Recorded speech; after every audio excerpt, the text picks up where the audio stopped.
Florida. Golf. What prize? The golf What tournament. prize do I get? Go fuck yourself. Yay! Yay!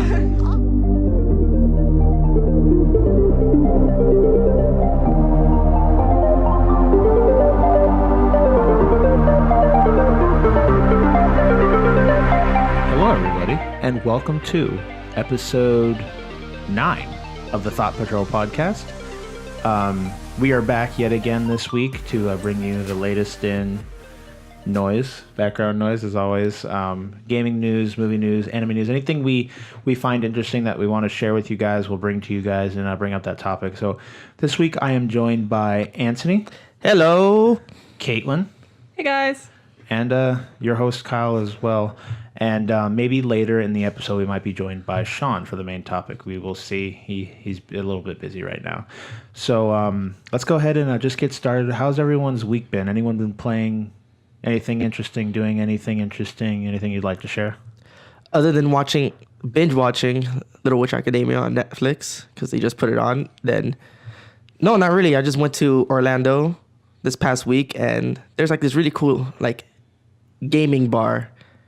It's like a pub, but for like gamers and just geeks in general. And it was pretty cool. They had like a little trivia night the night we went, and they just like asked different things. One of the questions was just about fictional instruments, and one of them was the ocarina, and he kept on giving hints. Ocarina? The ocarina. Oh my god. I am mean, sorry. The ocarina. It's the ocarina of time. Really, it's preference, really, but Well, yeah, true.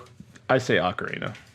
Well, he was like putting up like hints towards it, and we just couldn't get it until he said it was from a Zelda game, and then we're like, oh Jesus! And we're just like, oh my god. Did he give you any hints like can He was like, control it's time and space and stuff like that? No, he said the first one was blue, the second one was it's wind based, the third one was it's from a video game, and then the fourth one was it's from a Zelda game. Oh damn! And then after that, anyone who didn't get it just gets 0 points. Well, I can see that. That's kind of difficult if you're not thinking about it. Yeah, maybe. but that was all the only hits you have is blue and wind base, and then he said Zelda, and you're like, oh yeah, obviously. All he had to say was he could have said Zelda, and you would have gotten it right off the bat because it's really the only blue instrument. And then there's other musical instruments in Majora's Mask, isn't there? There's like drums and a guitar. Yeah, but the really well-known one is that one. Yeah. Really? The ocarina. Yeah, really. That's cool. I've heard about places like that before. So it's like video game themed? Did they have like? Yeah, it was kind of like based off of like the pub in Hearthstone. Oh, that is awesome. It was really, really nice. And they had sounds... a wall of board games to play on the first floor. And then on the second floor, they had like a lounge. So like they had a bunch of TVs, and they had Wii U's and Xbox Ones that you could play on. Wii U's? What the fuck? I mean, yeah, Wii U's. What? Okay. Interesting. They didn't have any PlayStations, but they had Wii U's. Oh, that's cool. I mean, they had some good party games on the Wii U. That's probably why. Yeah. That's about it, though. But that was definitely the highlight of my week. That sounds really cool. I didn't really do much the past week. We did see the Power Rangers movie a couple days ago. It was so bad. Now listen. Wait, what? It was so what? bad. You guys didn't like it? No, listen. No, I didn't like it. Oh, okay. I didn't like it. Kyle liked it, but I hated it. It had the acting was so bad. Well, not yeah. Okay, now so the movie, the first 70% of that movie was garbage. Thank you. It was garbage. It was very garbage. It was hard to believe how garbage it was. I was really disappointed. Listen, it wasn't a good film. The ending was okay. The film got good when they got into the Zords and it's like, go, Power Rangers. I was like, yes. Dude, instant erection. That's all I had to say. That was so hype when that shit happened. They were like paying like respect to like the previous Power Rangers. I don't give a shit. Did you like it? I liked it. No, I mean, I'm not very critical of movies, so a movie could be complete shit and I'll still like it. Well, neither am I, but... Okay. Yeah, but their acting was so bad. It was really bad. It was. Wait, like, in what parts? Oh, like the part where he, like, his friend, like, Billy... Oh, stop. No spoilers. Okay, well, something really bad happened, and the main character was like, oh... And he like didn't cry, nothing, like he didn't do anything that made him look sad. That could just be bad writing. That doesn't mean necessarily it's bad acting. Yeah, but if you're sitting there, like it's just the emotion. it's the emotion that's sitting on your face. It's not like the words you say, but it's how you're standing there and your like whole demeanor. If you're sad, then like you can tell. You don't have to speak to be sad. But he was just standing there and he had the blankest look on his face and he was just like, oh yeah, that happened. And You mean Zelda from Breath of the Wild? yes, that's a great reference. That's exactly Just a what I stoic mean. look on their face the entire time. And then Exactly. Oh man, that's awesome. Yep, it was awful. Yeah, I mean, I see where you're coming from, and I felt the same way somewhat. But yeah, the moment that the fighting started near the end, that shit was lit. That's all gotta I say. liked it. That was really cool. It was fun, but the rest of the movie, you just kind of felt like, can I see them in the armor, please? Can I see them in the armor, please? I know. Oh yeah, right? true. Can I see them in the armor, Like please? 70% of it was just working up to just getting into the armor. I'm sure they're trying to set up a how do I say this? They're trying to set Franchise? up franchise. So Well, they need some new actors. A series. They need some new actors. maybe they'll probably see another Power Rangers come out. Well, you guys didn't see the very end of it? What was the very end? I might. You got to remind me. Is it a spoiler? I'm trying to If you're determine. not sure, then it's a spoiler.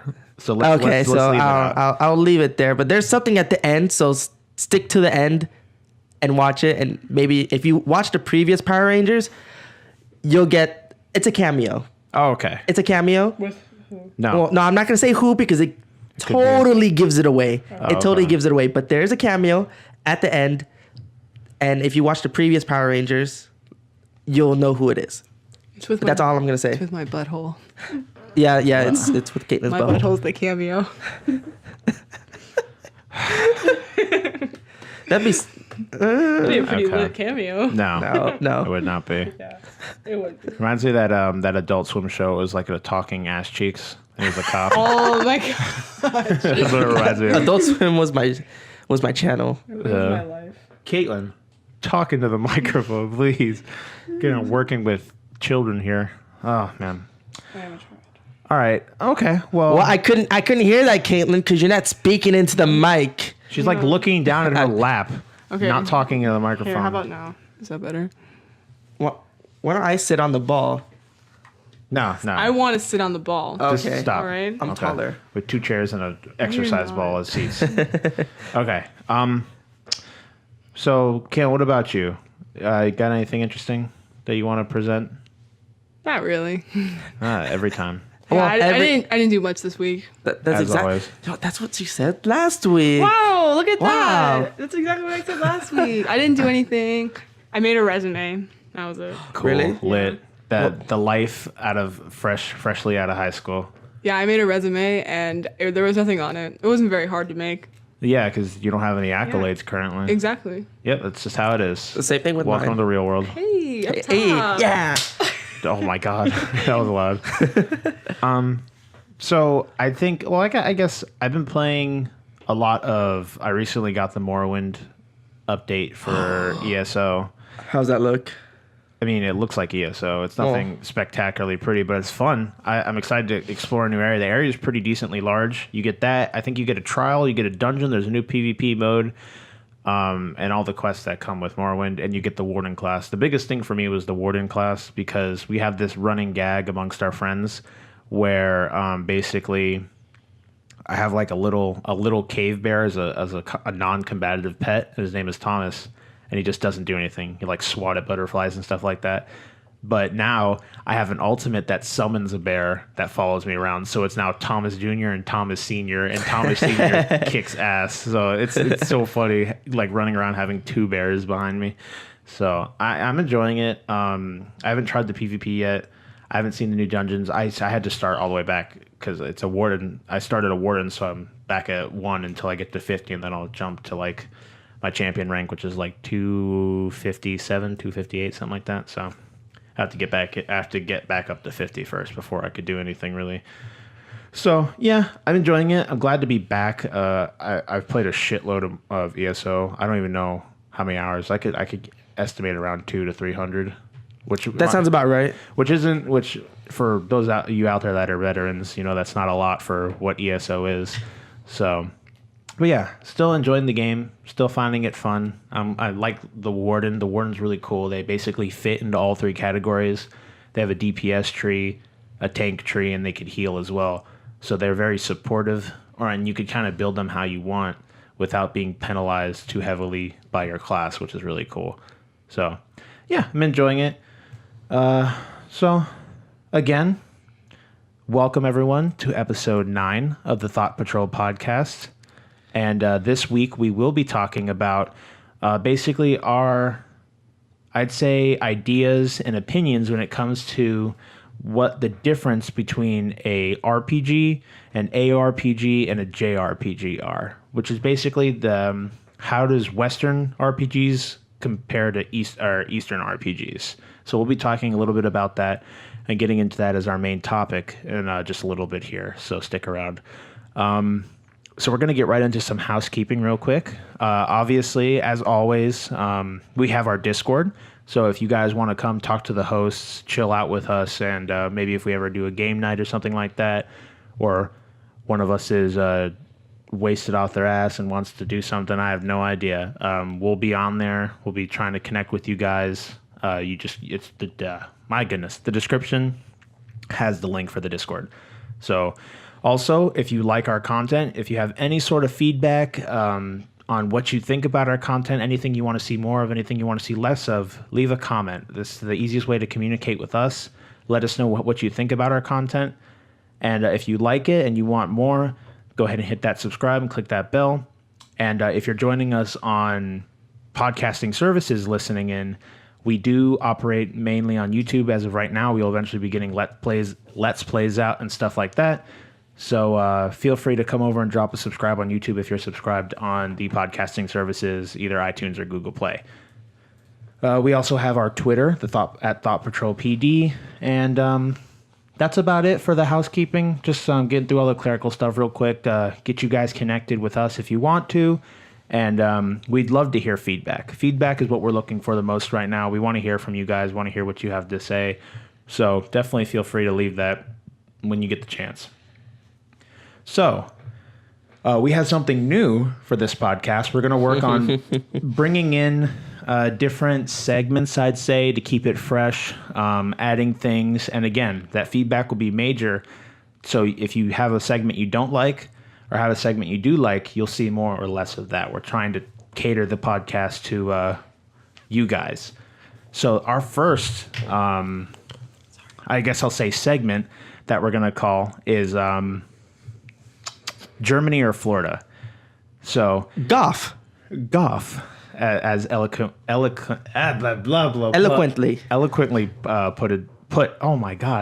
put by Antony. God. Yeah, I know, it's bad.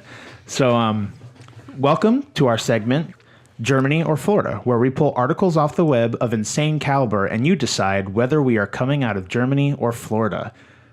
So that is the question. We will have our hosts every week also take a guess, a little gander, and see what they can pull. What you pointing at? Like, that was just really cool because you went to go tap on something, and then I have the... Oh, you have the Google Doc open? Yeah, I have the Google Docs. I know, but it showed that Kyle was cursor. like editing. Yeah. Oh, that was pretty cool. Like, you should use Google Docs more often. Well, I do. Google Docs is beautiful for all this. It's the best thing ever. Yeah, it's really nice. So... Hey, is that your resume? It is my resume. Is it good? Wait, that's not mine. Where is it? Oh my goodness. Oh my God. It's okay. He doesn't need a resume because he has nothing on it. All right, so let's get into the article. But before we found it. Cool. I'm glad you found it. All right, so I'm going to read the title and get a little bit of a description of the article. And then you guys out there, feel free to leave a comment of what you think. And then after our news break, we will go ahead and reveal the answer to you all. So I'm going to go ahead and read the article. And I'm going to have the hosts who have not seen this article take a gander and see what they think, whether it is an article coming from Germany or Florida. So this is Naked Swimmer Hospitalized After Angler Hooks His Penis. When a man swimming naked in a blank lake felt a strange pain in his nether regions, he looked up to see a fisherman on the shore. "Don't pull," he shouted. At first, the man thought he had just become tangled in some weaves, but when he looked down, he noticed in horror that a fishing hook was tugged at the most sensitive part of his body. The man, who told the newspaper he wished to keep his identity secret, is a regular at blank, a popular bathing spot for naked swimmers. He was doing the crawl with his head under the water. Which head? Yeah, that's the question. Which head? This article wins Article of the Year for that single pun, if that is one. Under the water when he felt the unpleasant sensation in his thighs, and only then did he notice that there was a fisherman on the shore. After he shouted out his warning to the fisherman to hold still, he swam towards the angler's position on the bank. It was then that he realized the extent of the problem. The hook had pierced his penis, and he was unable to remove it. Oh, this might get a little bit graphic. Using a knife, which the fisherman had on hand, he cut the hook free from the line and proceeded to cycle home with his new body piercing hanging between his legs. Back at his house, he lowered himself into his car and drove the final stretch to the hospital emergency room. The doctor couldn't hide the grin from his face, the man told. Luckily, though, the medic was able to remove the hook from his genitals and treat the wound. The result was nothing more serious than a swimming and shower ban for a week. But the fisherman reportedly exposed little sympathy for the swimmer's plight. He told me it's not an official swimming lake and it's his right to fish here, and there are signs up to prove it. So wait, so the fisherman was upset after all that? Well, because he said he had the there. right to fish there. So he, like, if the dude tried to press charges or something like that, he had no right. Well, yeah, I guess.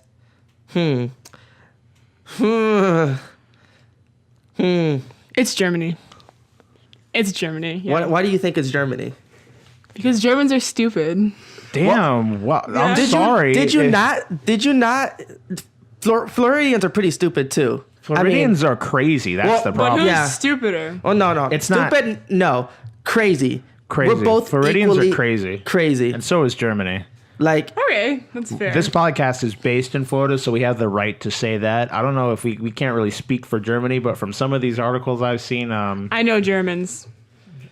So that automatically makes it okay. I learned about World War II. How racist can you be? They mass exterminated people. Oh my God. Are we talking about the Holocaust now? Yes. Germans started it. Okay. All right. Well, we're gonna move away from that. Okay, guesses, people. Germany. What do we think? We got Germany from Kale. What about you, Antony?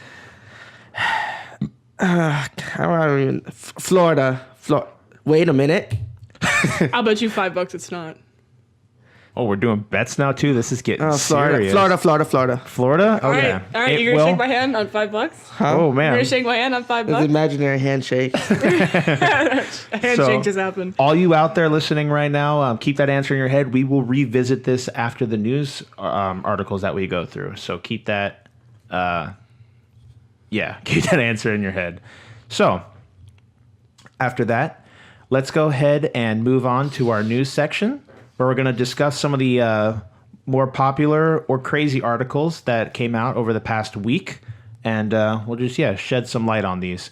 So the first article I have is talking about possible DLC for Andromeda Mass Effect. No. So we all know about Andromeda. The name is almost infamous at this point. Is there a cat in this room? Is there? No. Oh, I thought I heard cat noise. Oh, never mind. That's the ball. So, what's the asshole's name? Is he still here? Yes. Oliver. He's such an asshole. I'm sorry, Kyle. I just got reminded of Oliver because you said cat. He was in our couch. Oh my gosh. Look at this. I can't. There we go. Okay. Oh, okay. He was sitting in our couch, like in it. Okay, so for context for that, we have a woman we know that we recently started watching her cat. He's a very pretty cat. His name's Oliver, and he's orange. And he's an asshole. But he's an asshole. He's just scared, and he likes to hiss at things and smack things. So when people try and get close to him and touch him, he becomes afraid. He's not an asshole. He's just scared. He's just scared, he's Katie. An asshole. Or he's an asshole. So yeah, we've been taking Only care of time him. will tell. We never see him. It's been a week. He likes to hide in the couch and stuff and just do his thing and hide from, because we have two other cats that so it is a shit frenzy in the house at all times. Let's with make all a these cats. segment called Updates with Oliver. Updates with Oliver. That won't last very long because I don't know how much longer we'll have this cat. I hope This not word for is much spelled longer. incorrectly. What word is spelling? Oh, don't worry about it. Fixed it. I was typing it quickly. Oh, thanks. I appreciate that. All right, so on to the article. We have Mass Effect Andromeda not getting single-player DLC report. No new single-player content will come to Mass Effect Andromeda, according to a new report. This is from Oscar Deus of GameSpot.com. We're still sticking to GameSpot. Eventually, I'll put more time and move into maybe like Kotaku and other gaming sites. But then again, it's like the news is still news. So I don't see why Shawn has a problem with it all the time. But They're reliable. What's the problem? yeah. EA has provided GameSpot with an update regarding the new report. It declined to share any news details regarding DLC plans, but it did confirm, quote, we have never worked with Sinclair Networks. They had nothing to do with the development of Mass Effect Andromeda, end quote. Thanks, Kalen. This disputes a claim made in a recent Facebook post which alleged that a company named Sinclair was working on Andromeda DLC that EA has canceled.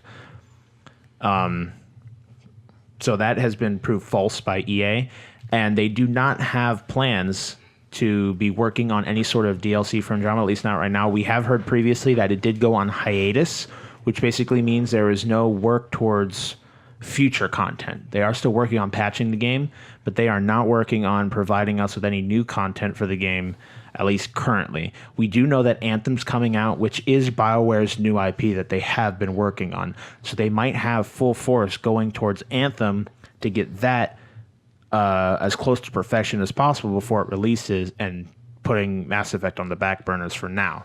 So we'll see as the future rolls forward, basically, what they decide to do, what EA decides to push out, what BioWare decides to do.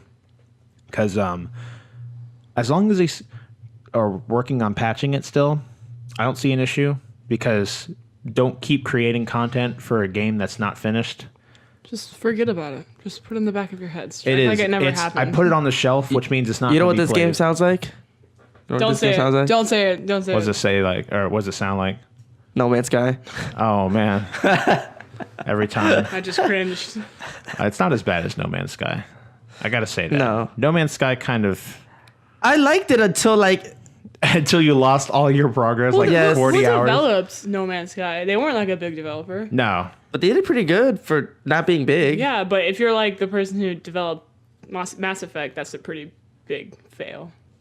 Yeah. Well, You're yeah. that Well, big of a that's company. the biggest problem is because BioWare has done all the other Mass Effects and they were excellent, and everyone had high regards for this new one, and it just kind of took a shit because they didn't. it fell so far under the bar that everyone else set. Yeah, it fell victim to hype, basically.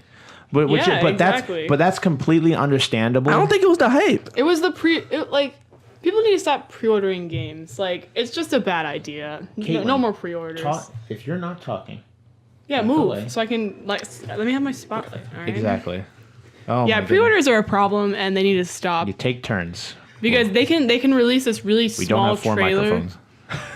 Wait, what if you get a pop filter Yo, that's I'm a dome? talking. That's a dome. Well, they and have you put them. it over I could just put a the pop. whole. I could just put a pop filter on top of the snow cap head.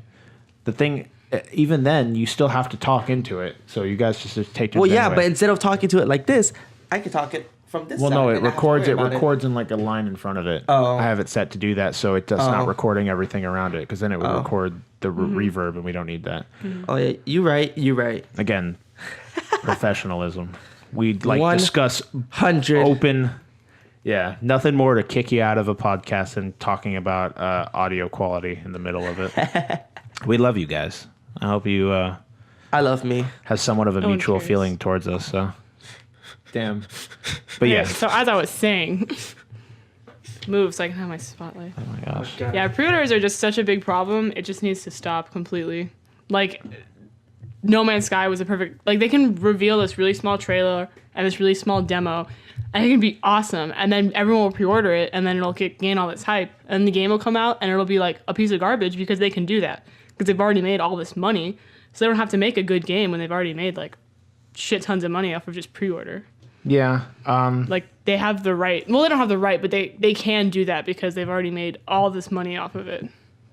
Yeah, I see where you're coming from, and it's a hard thing to crack because sometimes with pre-orders they throw in additional content, so it depends. Sometimes a pre-order is used to guarantee that you'll receive a special edition for a game. It's not just to get a game, and those special editions are made in a limited quantity. So it's definitely weird, but we talked about before on the podcast.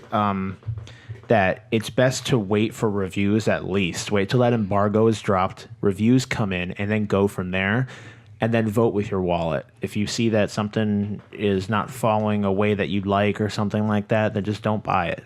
That's not the end of the world. And yeah, it's not the end of the world. It really isn't. If your friends have it and you don't, but you know there's obvious problems with it, then you'll know that they'll eventually end up regretting that. So Exactly. yeah, it's a sad state of affairs. What the hell's going on with my phone? It was like flipping between. That was weird. Okay. But let's go ahead and move on to the next article. And this is a possible new IP coming from Team Ico, which is the team behind Ico, Shadow of the Colossus, and the most recent The Last Guardian. So we already heard that they had a remake for the PS4 coming out for Shadow of the Colossus, a complete remake being done by Blue Point Games. And we're all eagerly awaiting that. That'll be cool to see.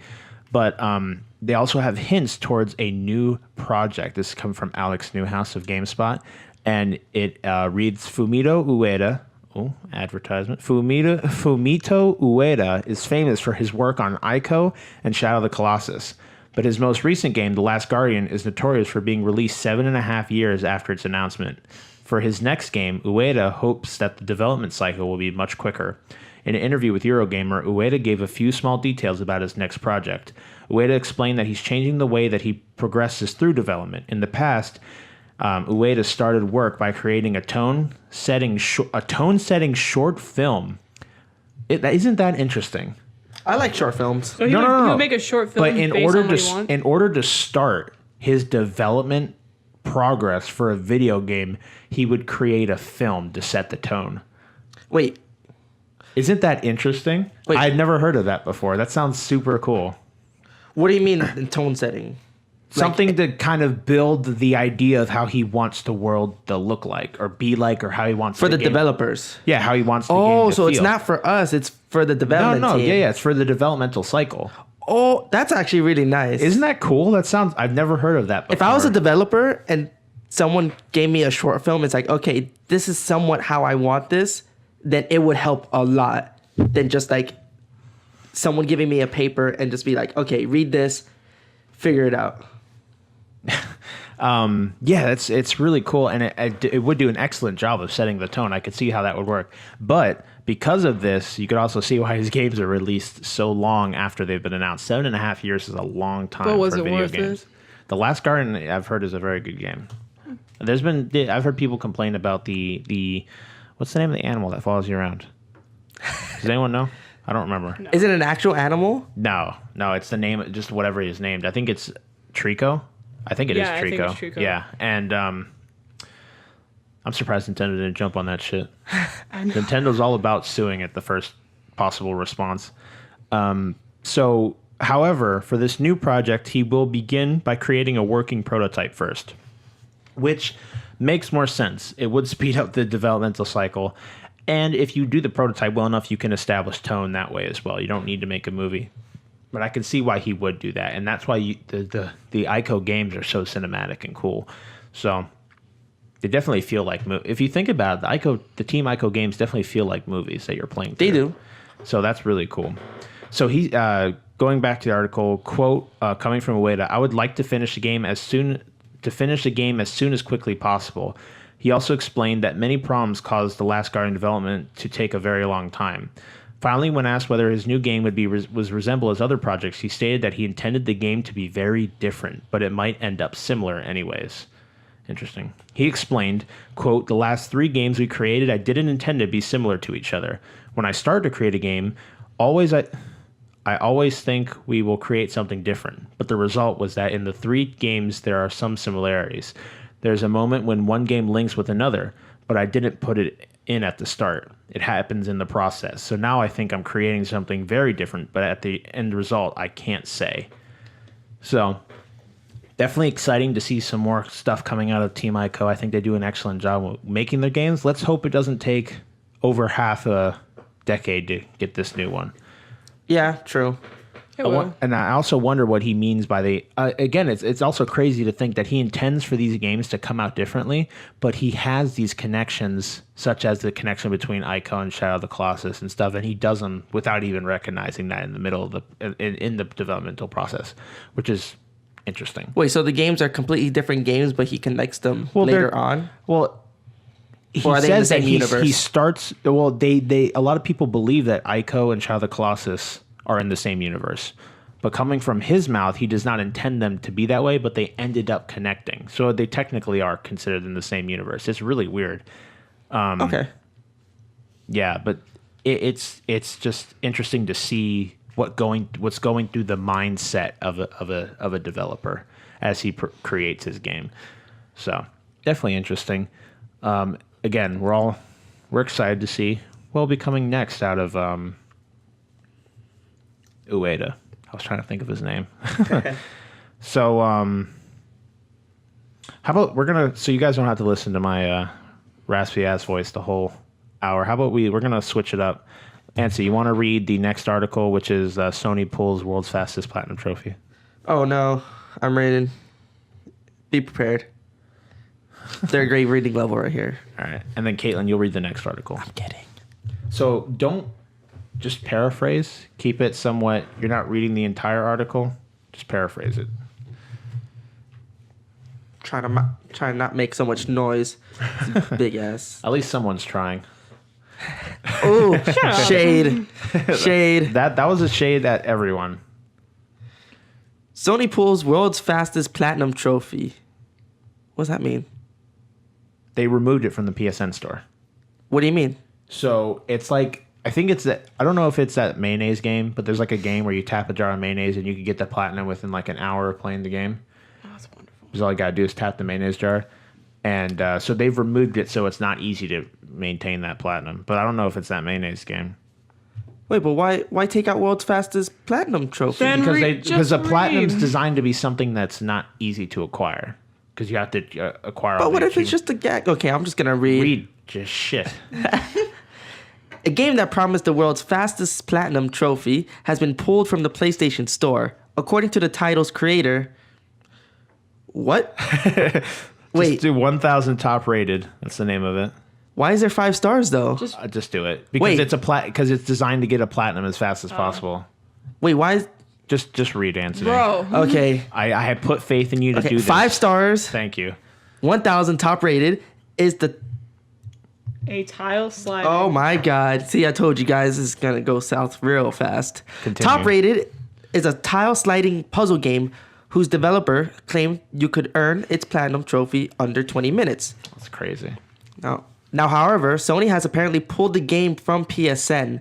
The game's creator, Top Rated, that's their name, Top Rated? Yeah, I guess. Man, Top rated. see, if I knew that, the previous paragraph would have been so much easier. I guess Would have sounded a lot smoother. Top Rated states the platform holder has pulled the game temporarily and asked me to change the game's name and not mention trophies in the store trailer. What? The developer says it's happy to comply, but it doesn't know when the game will be live once again. Oh, that's sad. The title is a simple puzzle game that costs 98 cents, seemingly designed purely to offer an easy platinum trophy. It's unclear if the platinum will remain when the title returns to PSN. Some downloadable games do not offer the prize, sticking only to bronze, silver, and gold trophies.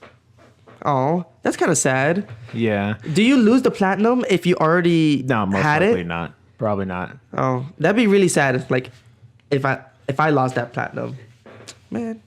Yeah, but they treat platinums as something that is like you would have pride in to acquire, and having a game where you could get it in under 20 minutes is kind of ridiculous when some of them, like Personas, takes 170 hours practically. I mean, Modern Warfare Remastered was pretty easy to get. Well, I'm saying, but it's still you have to put some effort into it, and that's what they're trying to. Remember, PlayStation's all about like fostering their community. Although they don't always seem like it, they always want to kind of create a community around their platform that they have somewhat control over. So that's why they do these things. They want to keep everything's value like somewhat the same. Yeah. So that's why they do that. And I thought it was that mayonnaise game. I wonder if that's still up there, because all you do is you tap a jar of mayonnaise, and it is on the PlayStation Store. So I wonder how long it takes to get that trophy. Okay. Yeah, it's interesting. So I'm going to go ahead and move on to the next one, and we'll have Caitlin read the one after that. So we'll bounce back and forth. I do see what you mean, though, when like to like have pride and like the platinum you got and worked hard for. Yeah, definitely. Like, I guess I could see why they took it off then. If that's the reason. Yeah. Because what if there was 30 games like that, and someone has 30 platinums, and then another dude has 48, but he worked to get all 48 of those platinums? Or vice versa. Like, you got the 30 easy platinums, but then some other dude worked probably like 50 times harder than you did and only has 10. Yeah. But for really, really like hard games. Yeah. I mean, you could always look where the platinums are situated, but not everyone goes into your trophies to do that. So... Yeah, I mean, I do just to see. They just see you have a high platinum count. So yeah. So we'll go ahead and move on to the next article. This is by Eddie Makic of GameSpot, and it says Mario creator says he doesn't want to remake past games. Now, this comes as particularly sad news to me because I was always looking for some sort of Super Mario Sunshine remake, but unless they throw us a second one, we will never see a remake of Super Mario Sunshine. But the weird thing is they've remade some of their Mario games in the past. They did remake 64 to put on the 3DS, but this is probably going forward. So this is quote from Miyamoto that it's more natural to always create new mechanics and new games. Would Nintendo ever remake any of its Super Mario games? If so, it won't be what series creator Shigeru Miyamoto would want, it seems. He said in an interview recently that he has no interest in remaking any of the past Super Mario games.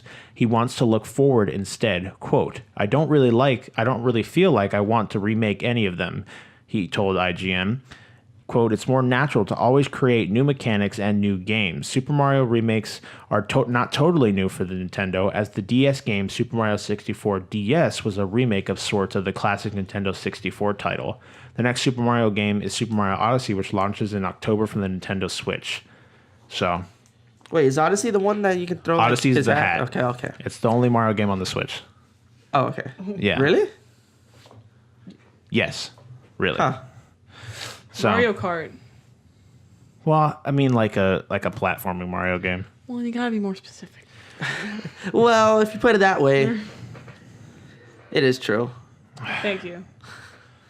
I was talking about the other way, but that's a Mario and Friends game. That's what I call those games. Anything that's a party game. It's still Mario. It's Mario and Friends, though. It's not like a Mario flagship title. All right, let's go ahead and move on to the next article. As we have everyone it'd be not prepared. Yeah, it'd be cool if we had that tab already open, but we don't. So this new article is basically talking about Nintendo Switch's sales and how they're doing in Japan. Not the U.S., but this is looking at Japan's market and how they're doing in Japan, which is basically where it's based out of. So it's interesting to see how the Switch is doing overseas. So, you guys ready? Yeah. So throw it at me, Keon. We got this article is from Chris Perrier of GameSpot, and it says the latest. Nintendo's newest. Stop it. You're not even good at reading. So stop it. The latest sales. Stop. Goodness gracious. The latest sales report shows that it has now surpassed the 1 million units sold mark after just under 4 months on sale. This milestone was first reported by Japanese publication Famitsu, which states that Switch sold 1 million units in Japan as of June 25th. Taking only 17 weeks to get there, the Switch eclipsed the 1 million unit mark in roughly the same amount of time as the GameCube and significantly faster than the Wii U, PS3, or PS4, according to the data compiled by GAF. And for those systems, respectively, Wii U was 34 weeks, PS3 was 36 weeks, and PS4 was 49 weeks. Wow. To surpass the 1 million mark? To surpass 1 mil. I didn't think the Wii U would be less than the PS4. I don't know how. It's probably because it was riding off the coattail of Wii. Yeah, probably. That could be it. That's probably why it got there so quickly. But it was not as quick as a number of other systems, including Nintendo's own Game Boy Advance, which took 3 weeks. The DS that took 4 weeks. Shit. And the 3DS that took 13 weeks. That's Notice insane. that those are all portable. Well, yeah, because they're a lot cheaper. Yeah, exactly. And, And I guess you 27 get more value. days to sell 1 million units. The Game Boy, yeah. How much did the insane. Game Boy Advance cost when it came out? What do you guys think? I'm gonna Google I don't it. even Yeah, know. Google it. Like, I don't know. Keep reading. I'm gonna like, Google it. they're like $50 now Okay. or something like that. There's it talks about the games that is the sales. My goodness. So in terms of game sales, it's the expected names at the top of the list. So top 5 is Mario Kart Deluxe sitting at number 1 with 501,000. Number 2 is The Legend of Zelda sitting at 460,000, which that's interesting. Legend of Zelda sold less than Mario Kart. 1-2 Switch is at number 3 sitting with 200,000. ARMS. Fucking 1-2 Switch. Yeah, that's right in the middle. ARMS is with 154,000 and Super Bomberman R is 92,000. Sales of the Switch have been strong to date. It sold 906,000 units in the first month in the US, which is larger market than in Japan. And worldwide it shipped 202.47 million units in March. 47.74, Caitlin. What? What? 2.74. Oh, okay. All right. Dumbass. Whoa. The name. All right. So it's cool. We've talked about it before, but it is cool to see that the Switch is doing so well. If it keeps up on this mark, it might eventually even surpass the Wii U or the Wii. I mean, It will. So the Wii was a lot. It was like 30 million units sold.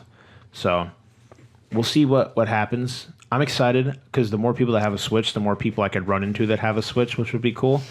So, but to go back, when the Game Boy Advance was released in 2001, it cost $99 US, which would set Nintendo fans back 123 USD today. So, accounting for inflation, it was $123. So, the GBA SP, which launched in 2003, released at the same price. So, which is, oh man, this is crazy. This has nothing to do with the article, but in 1995, the Virtual Boy, which was their 3D attempt, the first attempt at 3D in gaming, released at $180 US. That was the ugly red red thing that would hurt your eyes. Wow. Imagine paying $180 for that crazy. back then. Yeah, back then. That's insane.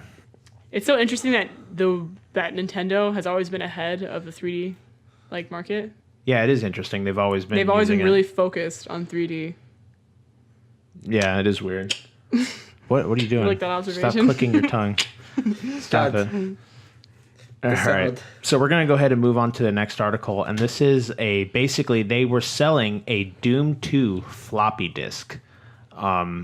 Wait, what? Yeah. So the original Doom 2 floppy disks are now up for auction, and the current high bid is $2,500. Damn. This is by Eddie Macick of GameSpot, and basically it says that John Romero, the original Doom designer, has put up a set of original Doom 2 floppy disks on auction on auction site eBay, and the price is already pretty high. The set of 3.5 inch. Is that inch? Yeah. The 3.5 inch floppies are for version 1.7, which is the first edition of Doom 2. Note that they don't come with the box, just the discs. The current high bid is $2,500 after 80 bids. The auction ends later today, so you don't. Oh, you guys won't have time because this podcast will come out later. But that is definitely interesting to think about. And the winner will have the opportunity to have the floppy signed by Romero himself. Damn. So that's definitely a really cool piece of history. Especially since what Doom did to the FPS. Oh, yeah, definitely. And the things that it basically sprung forward with gaming in general. It's really cool to see that little piece of history, especially being signed by the original game creator itself. I could see no other reason than being at $2,500. That seems perfectly normal because it's technically is their own little part of history, which is really cool. So that is awesome to here. I don't know what he's going to do with the money. I don't know if he'll keep it or it might go to charity. He just put it on his Twitter, so he hasn't really said anything. Make another Doom. Make another Doom. Hopefully. With $2,000, $2,000 measly dollars, he'll make another Doom. Yeah. Exactly. That's a challenge right there. Do it. Put it on another floppy disk. It'll be a Mass Effect. All right. So, Antony, you want to get the next article for us? What is this? The SNES? What is it? The SNES? What? Yeah, this is the SNES article. Is it called SNES? Yeah, SNES, Super Nintendo Why Entertainment don't you System. say the SNES? That'll be. Because People say SNES. There's nothing wrong with it.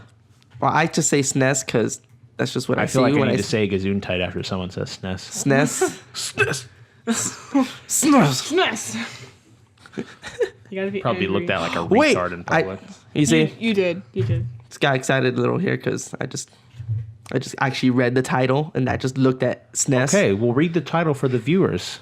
SNES Classics will be produced, but the system is only planned for 2017. The good thing about this article is it's significantly more than the NES, because the problem that a lot of people had with the NES is that there weren't enough to go around. Yeah, exactly. Like I've told the story before, but I was working at Target and we maybe got one or two, and then we never received any more.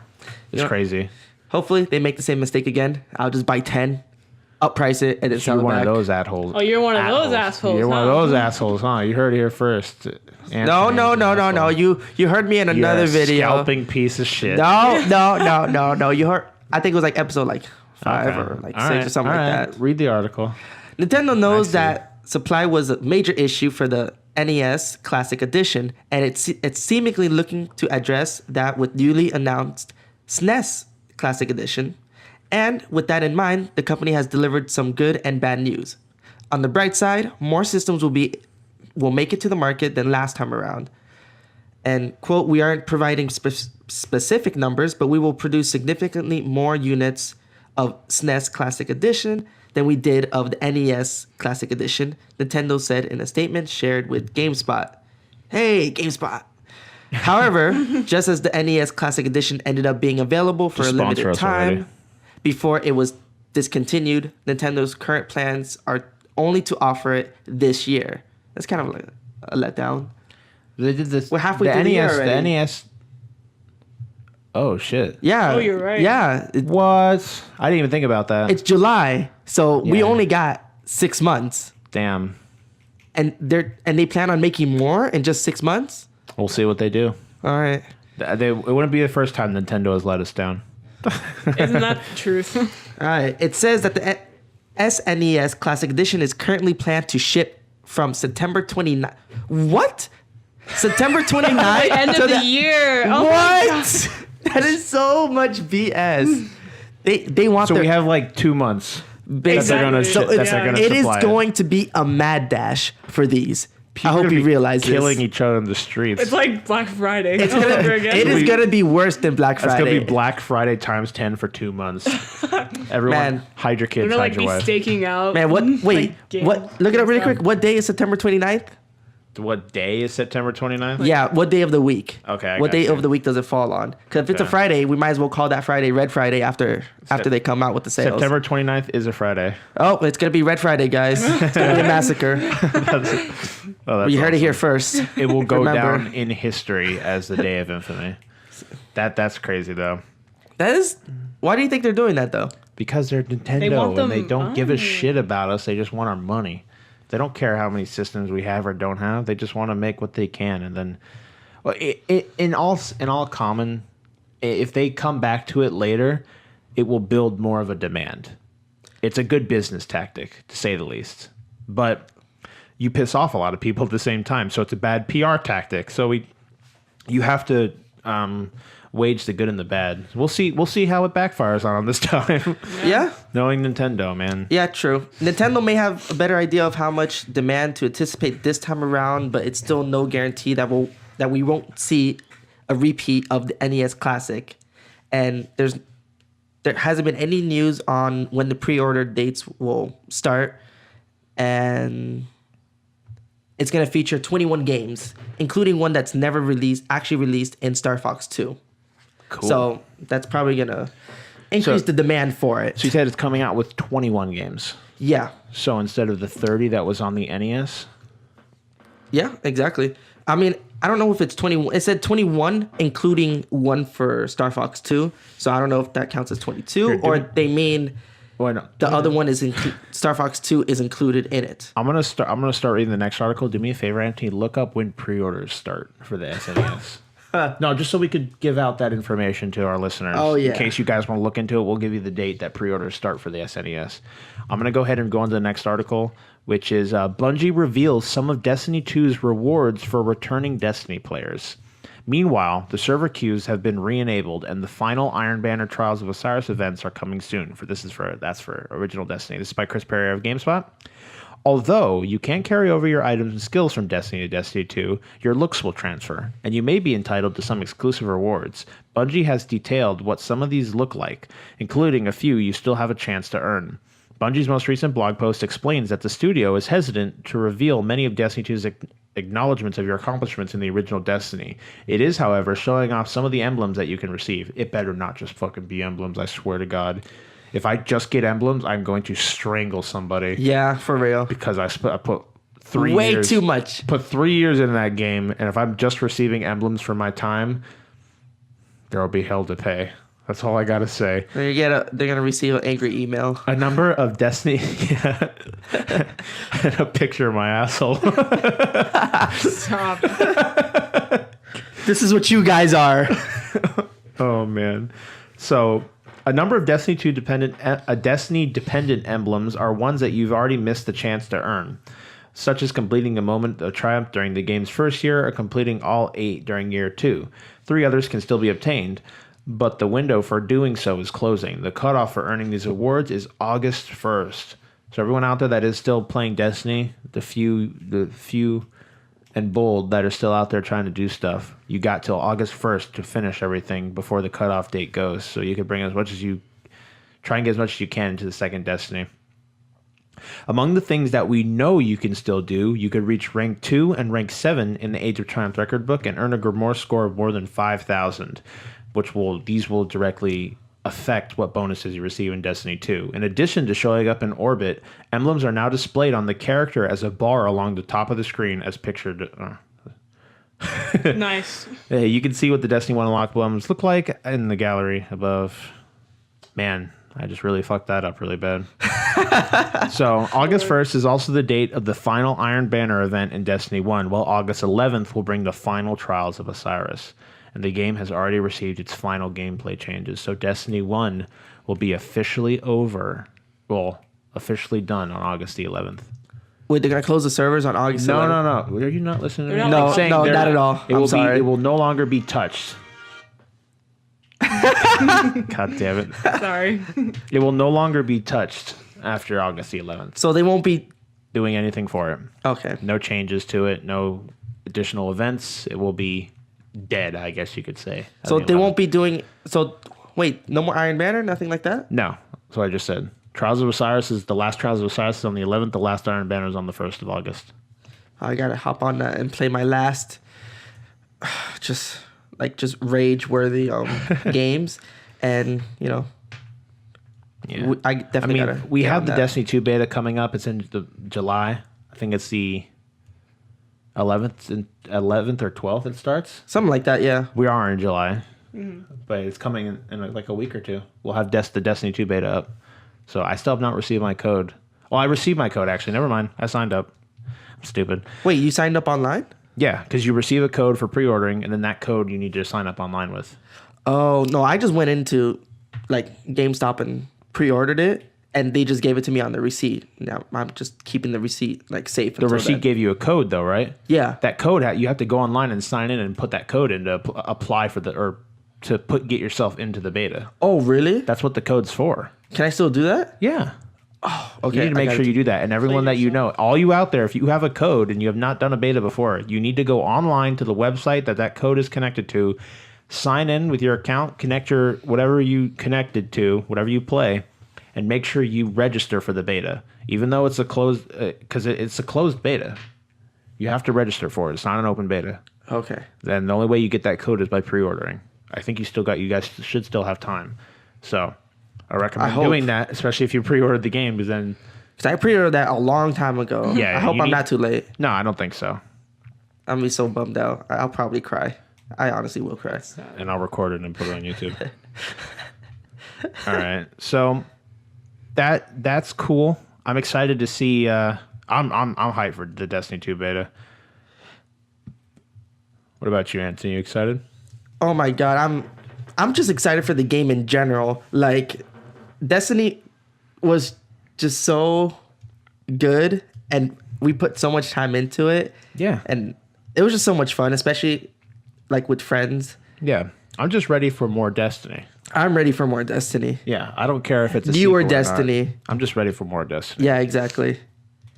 Okay, so we looked up the dates, and It's so stupid. It's unavailable right now. So there is no pre-order date yet. For the US. You can pre-order for the US. it in the UK Yeah. and in Australia. Like, you can pre-order it straight from Nintendo's website in the UK, but you can't pre-order it in the US. Huh.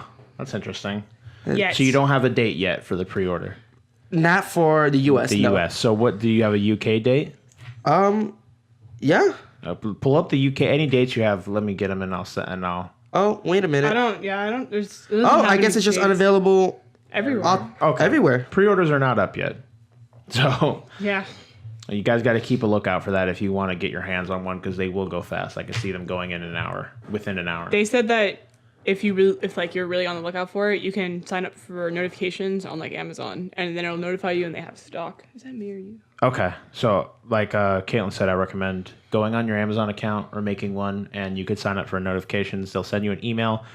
Keep on top of it if you guys want these, because they will go quickly, very quickly. So I don't know if this is like. See, it says here on like the Nintendo. Yeah. Oh, this is the UK store though. I think they do have pre-orders open there a for date? different countries, but they're just out of stock. It says out of stock, and I don't know if that's just. It says out of stock on the website. If that's their way of saying like unavailable at the moment, or like, I don't know. okay, That's weird. up we in might the air. already be too late. Which It sucks. might be, yeah.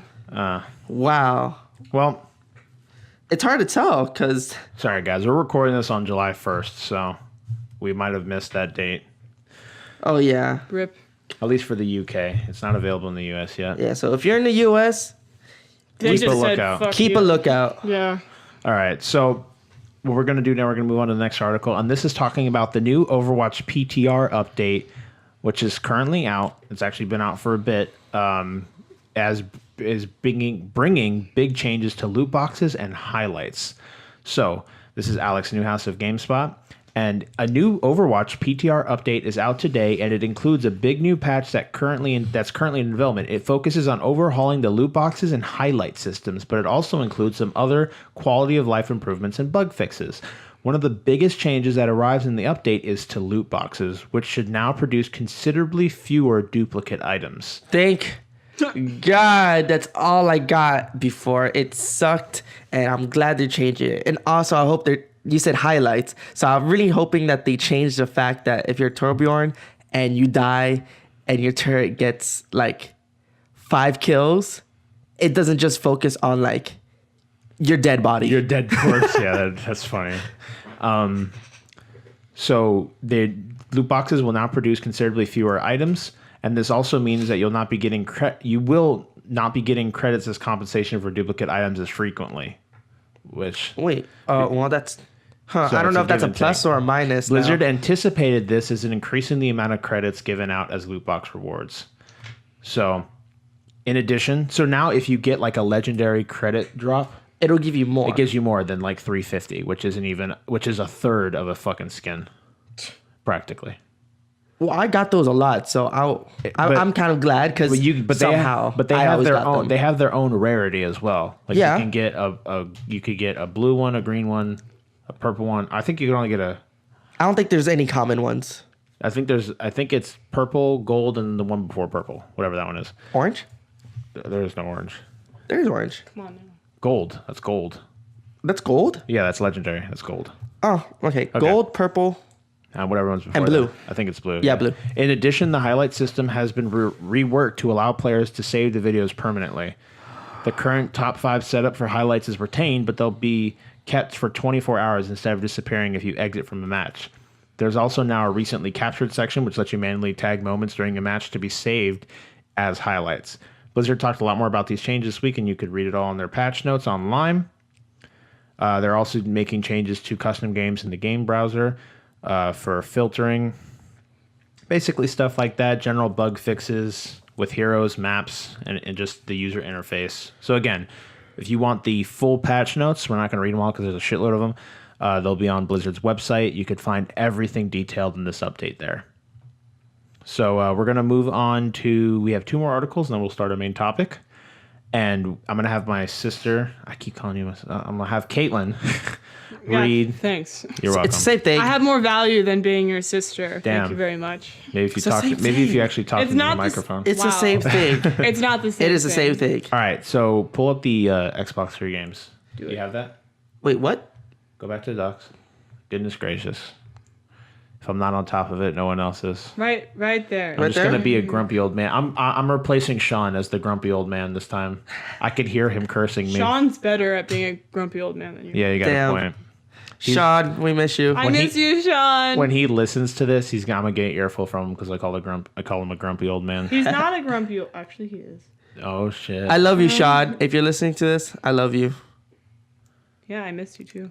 All right, what am I looking up? So we are reading the free games for July for Xbox For gold members. for gold. This is Xbox So for gold. for Xbox One, it's Grow Up till the 31st. Runbow from July 16th to August 15th. Watch Dogs from July 16th to June 16th to July 15th. And for the Xbox 360, it's Kane and Lynch 2 to the 15th, and Lego Pirates of the Caribbean from July 16th to the 31st. Dude, Lego Pirates of the Caribbean. That sounds so stupid. I would kind of like Star Wars. I don't understand. Lego Star Wars a little bit I better. don't understand the Lego series. Like, what's the? It's I the don't same game every understand. time. It's just got the value that it's provincial characters from a series. There's really nothing much. They're fun. I mean, but if you play them on end and keep playing them, you'd probably lose your mind eventually. Wait, are these the free games? Yes. This is for PS. Bro, how hard is it to listen? You're not... Okay, For PS4. No, I want. It's not your turn. Stop it. Oh my You god. could read the next thing. Fuck. It's Caitlin's turn. I can still so get psyched for about it. PS4, there's Until Dawn for the PS4, Game of Thrones for the PS4, Tokyo Jungle for the PS3, Dark Stalkers Resurrection for the PS3, Element 4i, is that an I? Elemental with the 4. Oh, wow. Wow. For the PS Vita, and Don't Die Mr. Robot for the PS Vita, which you can cross-buy on the PS4. So yeah. Until Dawn's probably the biggest thing there because the Game of Thrones game wasn't that good. I can't wait to ruin like everybody's life. Like I can't wait to kill everybody. I love those games just so you can either play seriously and then once you're done with the serious playthrough, you can just go through it and just be like, how many people can I kill? I'm not. That's my goal. I'm Just not a big kill as fan of many the people. Telltale style games. How where dare you? where there's no actual How gameplay. You're just dare watching a you. story, kind of. I love that. You there's I mean you can make choices. I can understand that it's free. I would get just because it's free, but I wouldn't pay $60 for it. Oh, yeah, maybe not $60 because It was $60. I wouldn't pay to each his $60. own. Okay. Yeah, Yeah, well, true. if you enjoy them, I'm not gonna say I anything. love I'm those just games. providing my opinion on it. I don't think I'd pay $60 for a story. I don't like visual novels either. I wouldn't pay $40 for a Steins Gate visual novel where you're just reading and not doing anything. Oh yeah, you're right. You pay money for books. Man, I paid $60. Not $60. I paid $60 for the compendium version of Well, that's The Walking Dead. That's completely different though. That's How? like a special book. That's like the Hyrule Historia. If you were to pay it's like what, $40 for the Hyrule Historia? Yeah, something like that. Yeah. There's a reason for buying that. It's like information and stuff. You get the entire Walking Dead collection for $60, whereas a comic book runs like 4 or 5. Yeah. Yeah, so it's really not a bad deal. But I would not pay for a single book $60. No. Yeah, that's what I feel like buying a Telltale style game is. But again, that's just my opinion. All right, let's go ahead and move on to the next article. The free open beta for Lawbreakers will start it was yesterday on PC.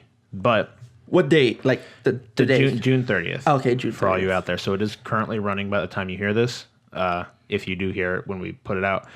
And this is by Oscar Deus of GameSpot, and it is following last year's alpha and a closed beta earlier this year. Lawbreakers is now getting a free open beta on PC, and it starts today, June 30th at 9 a.m. Pacific. Yesterday. Yesterday, whatever. It marks the first time the multiplayer shooter has been available for anyone to play ahead of the full game's launch on August 8th. The trial, which ends on July 5th, includes a new map called Vertigo, which is set on a high-altitude reconnaissance outpost in the Sierra Nevada mountains. It also contains a new mode, dubbed Uplink, in which you have to capture the uplink in the center of the map and deliver it to your team's base. So, Lawbreakers it's different. It's a Twitch-based arena shooter, as most arena shooters are. They're Twitch-based, but you have, in certain areas of the map, you have the ability to basically shut off gravity. So you can build momentum from jumping, turn off gravity, and use that for movement in the air as you fly around. I've seen gameplay of it. It looks really cool. It just looks like a really good arena shooter. So a lot of people are really excited for it. And if you're down to play it on PC, the beta is running. So go ahead and sign up and just enjoy yourself because it looks really fun. I like betas because they're just fun. And it's kind of fun to like see all the little bugs if there are any. Like I remember the beta for what was it? Was it Battlefield? Battlefield 4? Battlefield 3 was a crazy beta. I think it was 3. Yeah, was that the one that it we had played? the Metro map? Remember? Yeah. It was 3, and I remember people would snipe like other players, and the players that got sniped would fly Just across. explode ragdoll. Yeah, and like their bodies would like contort and like extend. Do you remember that thing where if you crawl up like certain slopes, your body would extend and you'd look like Godzilla? That shit was amazing. For any of you out there that haven't seen that and you want to see that, just search up Battlefield 3 glitches. And they had some of the craziest shit happen in that beta. Like people's entire bodies snapping in half as they run, going up slopes, going down slopes. I remember that. That shit was hilarious. Someone like, if you're like prone crawling on the floor, your arms would extend way past your body. They had some funny ass glitches on the on Battlefield 3 for the beta. That's what the beta's for. Yeah, pretty much. guess so. It was fixed by the full. I think most of it was fixed by the full release. So, Yeah, it was.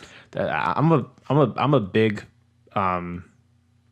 I don't know what the word is. I'm a big fan of betas. I was trying to think of something that sounded better, but I couldn't think of it. But I really like the idea of an open beta because it allows you to get feedback from your community. And I think that's one of the most important things you can receive as a game developer. And if you look at other games that didn't do that and the things that happened to them, like Andromeda. But I can't. It's weird because Andromeda did do something. They did like that day before. If you had Xbox, the EA thing, you could play it for an hour the day before or a couple Yeah, but how days much before. can you do in an hour? The intro, and people saw it was fucked up from the intro because you can see it, you could feel it almost in like the way the game played. But we'll stop bashing on Andromeda. It's a dead meme now. We're not gonna mess with that anymore. We're gonna go ahead and move on to we're done with our news section, guys. Congratulations. We always love bringing you guys basically anything that has happened over the last week. We love talking about it with you guys. But now we're going to move back over to our Germany or Florida segment, and we're going to reveal the answer. So you guys remember earlier we talked about the man that was swimming and got his penis caught on a fisherman's hook. That was, in fact, Germany. Yeah! No! Give me $5. So of all you out there, if you did get it correct, go ahead. If you feel like it, go ahead, leave a comment. Let us know what you thought it would be, what you guessed. And why you guessed it too. And why if you feel guessed like it. it. Yeah. If you're down like for it, I'd love to hear from you guys. We all would. And we're all about hearing from you guys. And I know it sounds like a broken record at this point, but for an up and coming content creator, the best thing you can provide to them is feedback, like actually communicating with them. Well, like you said, just any kind of feedback, good or bad, especially if it's bad. Let us know if we suck or if there's something you don't like. Trust me, I know we suck. But it's nice still to hear it from you guys. It's because it's we almost can like reinforcement for my depression. It gives me a reason to want to kill myself. Oh my Came god! for you. So You owe me $5 now.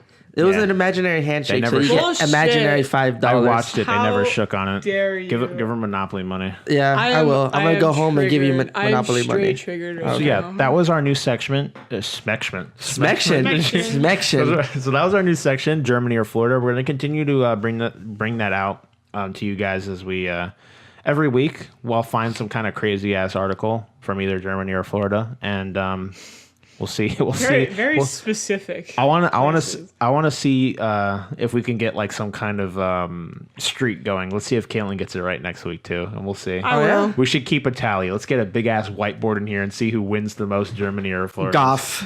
What prize? The golf What tournament. prize do I get? Go fuck yourself. Yay! Yay! Oh man. See, you said that the guy went into the hospital to get it taken out. Yeah, and they removed it from him. You see, I wouldn't have gone to the hospital. Because you're. How an do you idiot. present that situation to somebody? Sir, there is a fishing bob in my penis. And you know, another thing that makes me uncomfortable is he said he rode a bike home first. You could ride standing up. Oh, I guess you can. You're right. Never mind. I never learned how to do and that. also, I was gonna explain how like I was the weaker race. your member sits on top of your family assets. So Right. so if it was on your member, But it depends would have been where okay. it was on the member. If it was like on the bottom of your head, oh yeah. you would have had pain no matter Yeah. what you were doing. Well, people get that part pierced anyway, so I mean, Moving I guess it's not that bad. Moving on. That's fucking throw gross. All right. So what is the main topic?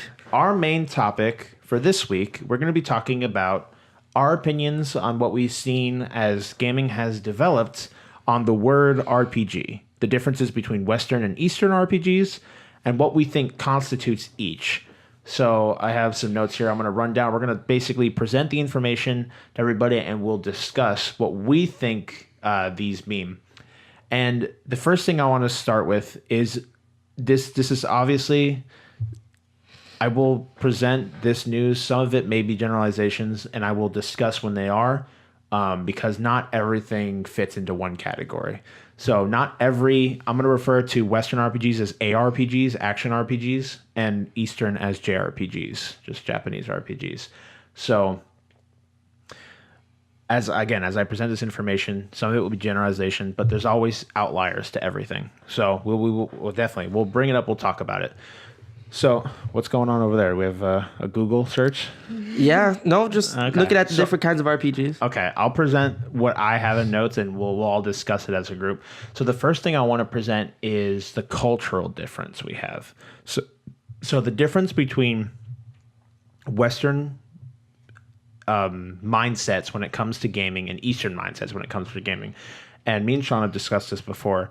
But satisfaction time is the first thing I want to say. And you see it show up a lot in the differences. So in a JRPG, games take longer. They usually tend to be more drawn out. And More grinding. and there's more grinding.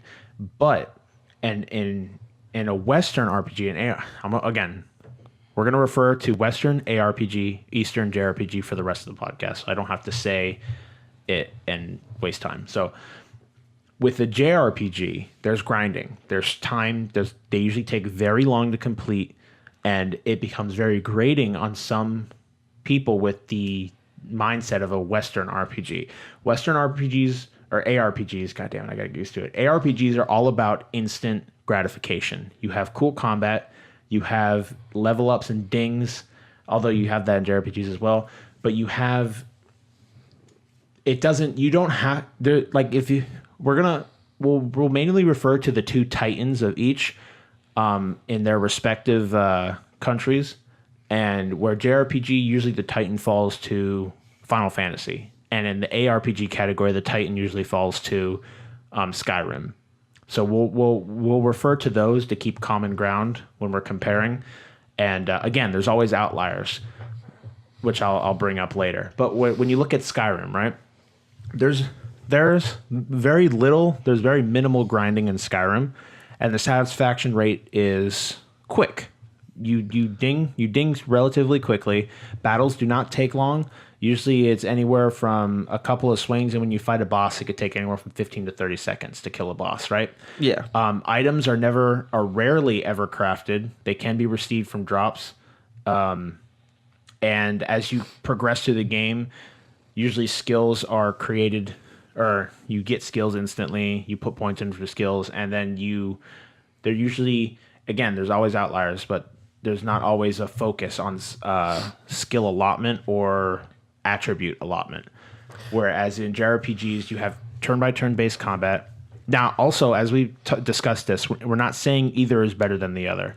They're two entirely different entities. I'm just trying to create that distinction between the two, because a lot of people refer to JRPGs and ARPGs as the same, like, RPG, where they don't always fit into that same category.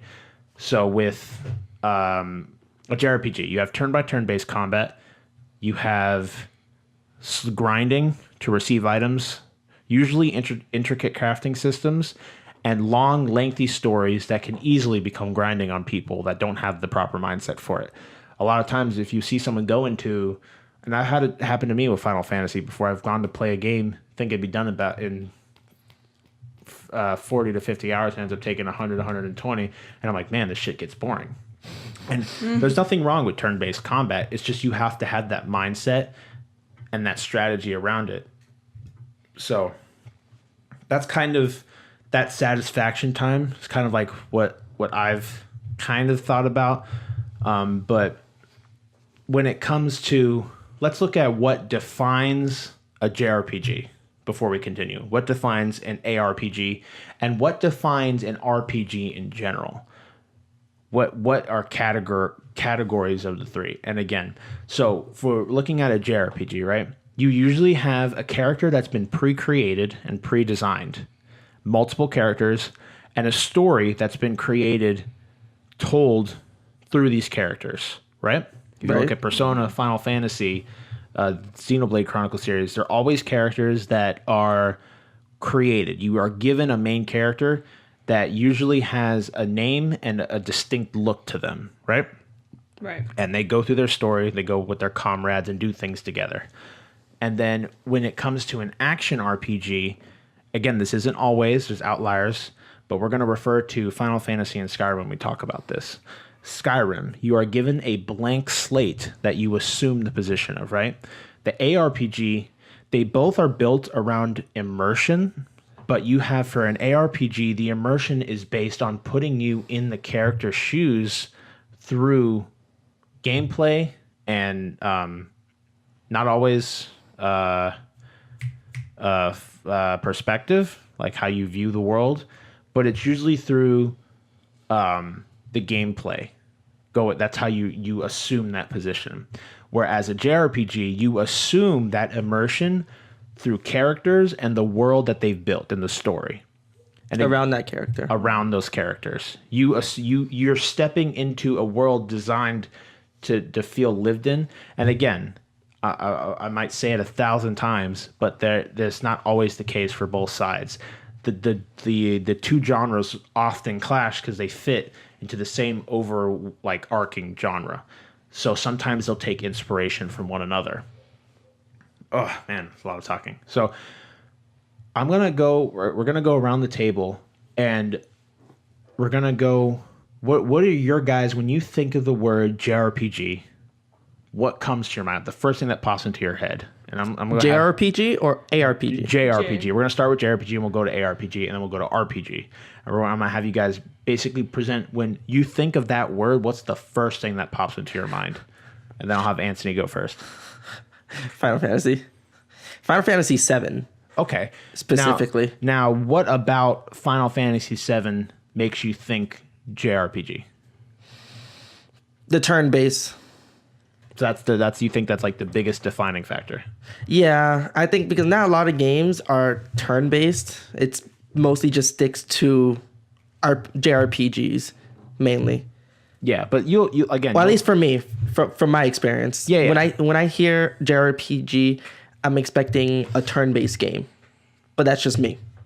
Okay, yeah, and then again, this is all our opinion. We're not there. This is based on our experiences, so we're not stating any of this coming from set facts. This is just what we feel about the genre and what's happened to the split that's come from Western and Eastern RPGs.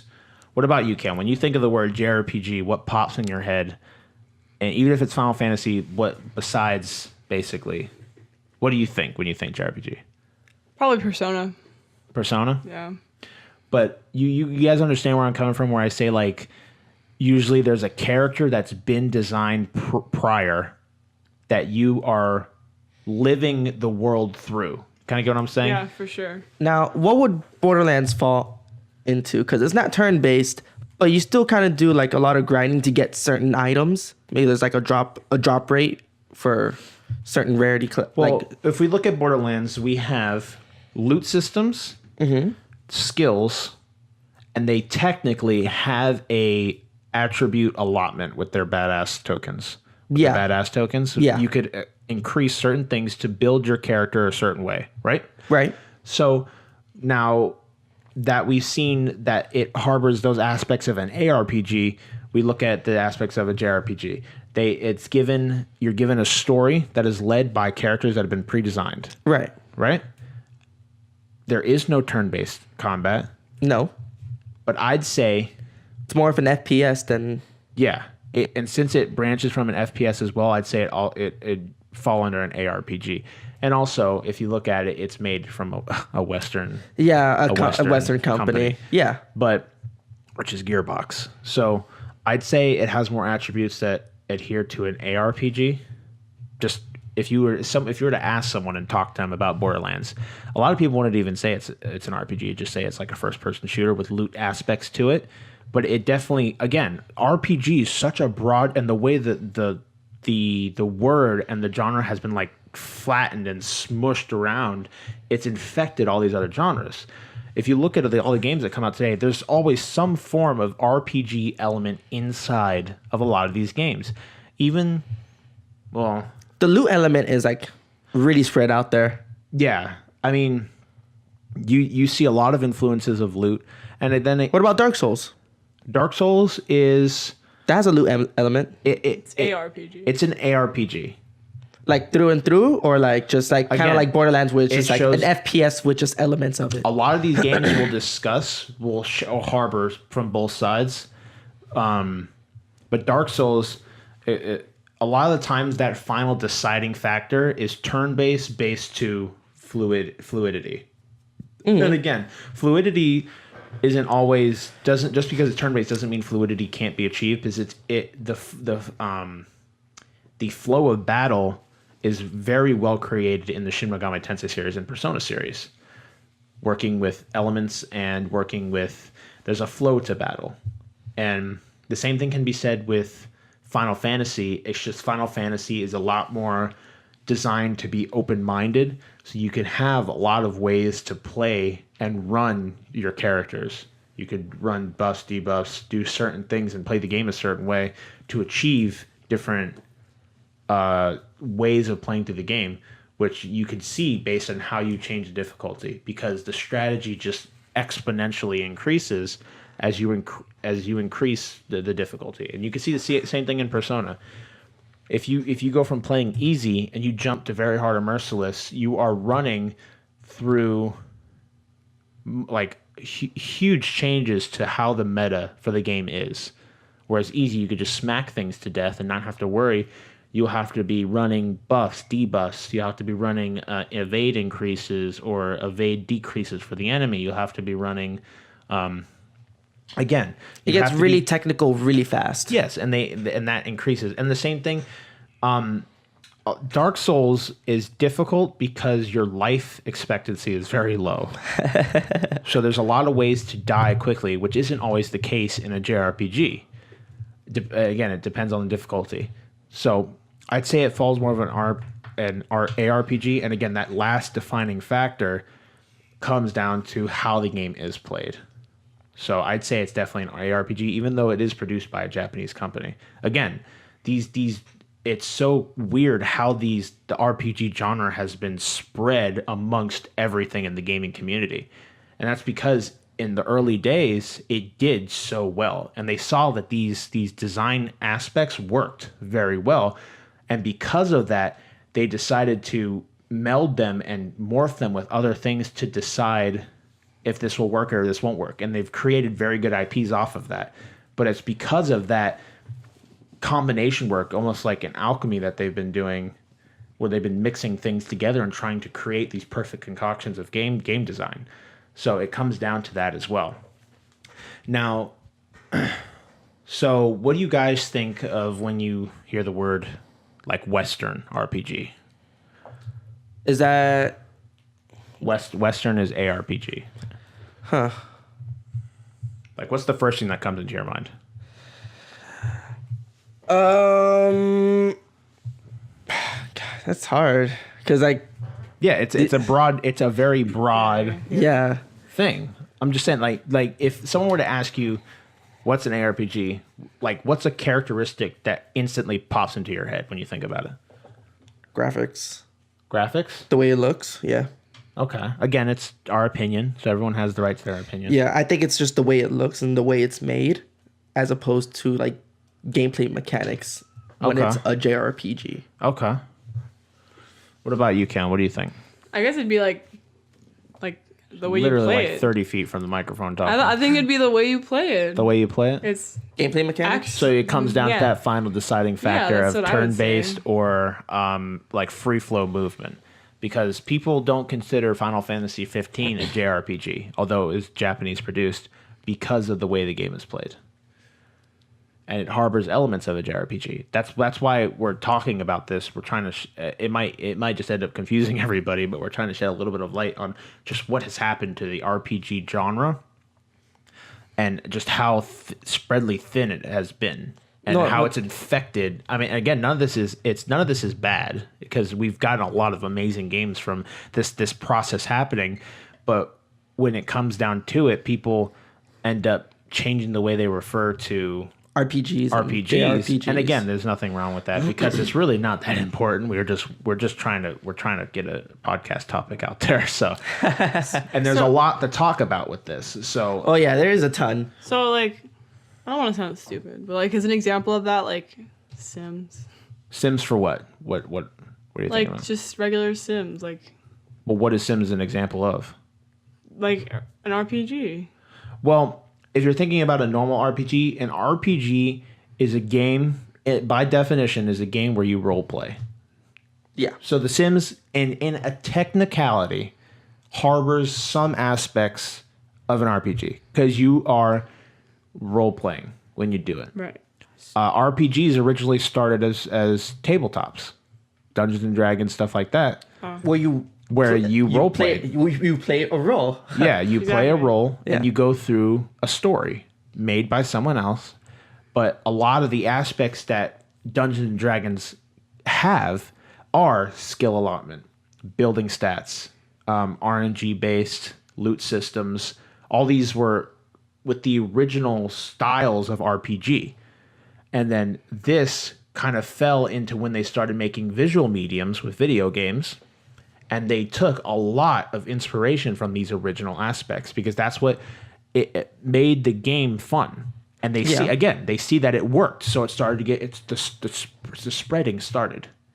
Yeah, but do you think that a lot of do you think you can like distinguish ARPGs and JRPGs by like graphics, gameplays, and like the story? In my personal opinion, we'll come back to it 1,000 times. Yeah. I think the final deciding factors are where it's coming from and how the game is played.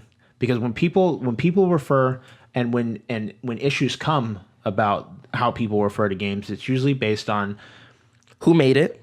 where these games, the past, basically. So past games. A lot of RPGs in the past were JRPGs because of system faulty system, or not faulty systems, but system requirements. The ARPGs we have today would not be possible on the older systems. So it fell to sprites and side-by-side fighting, and they wanted to keep that element of strategy and extreme like you needed to put a lot of thought into what you were doing to excel. Right. But they were working with gaming systems that were not what we have today. So when a lot of people look back to JRPGs, they look back at what we had in the past and what they grew up with, which is Final Fantasy Chrono Trigger. What's that?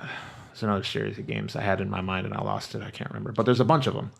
And the ones that you saw on the early PlayStation, that you saw on even like some of the early Nintendo systems as well. And they go back and they harbor back to that when they refer to JRPGs. And all those games coming out of Japan at that time were based on turn-based action, stories with pre-designed characters, and the immersion was through the world and the story, not through the gameplay. It's just, like you said, it's just so broad because like It is. If you take it apart word for word, it applies to a lot of games. Yeah, that's what I'm saying. And me and Shawn have talked about it, but it has spread and it's like delineated into a lot of gaming. Right. And you could see it in almost everything. You could pull RPG elements out of almost everything that we have today, besides certain, like, I'd say. Well, take Assassin's Creed. It kind of had, because you do play a role.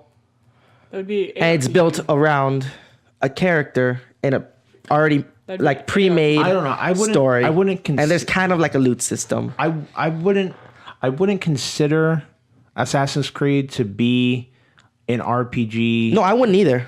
Entirely. But again, if you It has elements. if you look at anything, It's you could pull it's so whatever you broad. want. You could pull whatever you want to see out of something that you're looking at.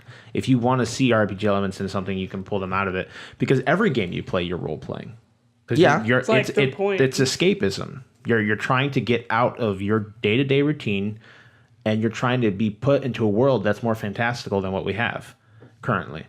So it's all about escapism, and that alone can be said is an element of RPG, because original RPG was all about escapism as well. You're playing a role, so you don't have to do what you do every day. You're exactly, trying to and the escape more that. immersed you are, the just the But I'd the say better it is. today's terms of an RPG, you would not consider Assassin's Creed an RPG. No, I wouldn't either. But I just brought it up just I so understand. just to prove a point. It did prove a very good point, because again, you could look at anything and pull those aspects out of it. Exactly. It's very possible. So let's go. We're going to go a little bit. Now, should ARPG and JRPGs be separate? And is what we're seeing now bad for RPG, the RPG system as a whole? Is what we're seeing, this delineation amongst all of our genres and elements being spread across all of them, is it bad? Again, this is our opinions on what we think. In my opinion, I do not think that RPG elements spreading around is bad, because I think it helps with immersion. I think loot systems and things they help with, they're just good elements of game design. I don't think there's anything wrong with that imitation. I think that's okay. I do not think that when it comes to Western and Eastern RPGs, I don't think they should be all clumped into one, because they aren't the same thing. Because then you'll have people going out, they heard that this is an RPG, they'll go think it's like Skyrim or Mass Effect, and they'll go buy it, but then it's a turn-based shooter, and then we have people complaining. Yeah. So there needs to be a line drawn somewhere, and there is, and that's what the JRPG term is for. It usually refers to that turn-based combat, where ARPG refers to a free-flowing combat, story-based progression game that you play, where you go through a story, you go through all this stuff set, and you have that role-playing aspect. And it's all about progression, getting better loot, making your character stronger, doing whatever that is. Grinding. The grinding, anything that comes with that. And JRPGs have that as well. But again, I feel like there should be a line. There should be a line between those two, so that we have that. So that when someone says, if someone's like, oh, this new JRPG came out, that person knows right away of what they can expect before they purchase it. I really feel like the line, for me at least, is graphics. Just the way it looks. I don't understand. Like, how can you have? How? I don't get that. Well, Graphics wise? What do you Yeah. think? It's just the way it looks. It just comes down to But, like who made it. But look at Persona 5. Persona 5 is a JRPG, right? Yeah. Yeah. Persona 5. What about Persona 5 graphic fidelity? I don't know. Not much. I mean, that's how. I guess it's just how I've always distinguished. Yeah, no. it. Again, I'm not saying I you're know. wrong, because it's an opinion. And No, right. Yeah, we're not basing. Again, I've said it 1,000 times, and I love to repeat myself. But we're not basing any of this in fact. This is what we've come to see the genres as. Yeah, I've always like when I like pick up a game, if it happens to be an RPG and I'm trying to distinguish whether it's like an RPG or a JRPG, I just kind of like look at all the content for it and be like, JRPG, ARPG. But then again, I'm lazy, so I probably don't look into it that much, and that's why I only look at like graphics wise. Okay, yeah, I could see where you're coming from. And I don't think it's a bad thing that it's kind of like becoming one like thing. Okay. So like, it'll just make it easier for people to just pick up a game. Do you think the term JRPG and ARPG should be like, if someone calls something a JRPG and not just an RPG, that you think those terms should be separate? I think eventually it's just going to turn into RPG and it's just going to fall under one huge role again. Technically see it happening now because people refer to certain games as RPGs when they're JRPGs or vice versa. You could see that happening now. Right.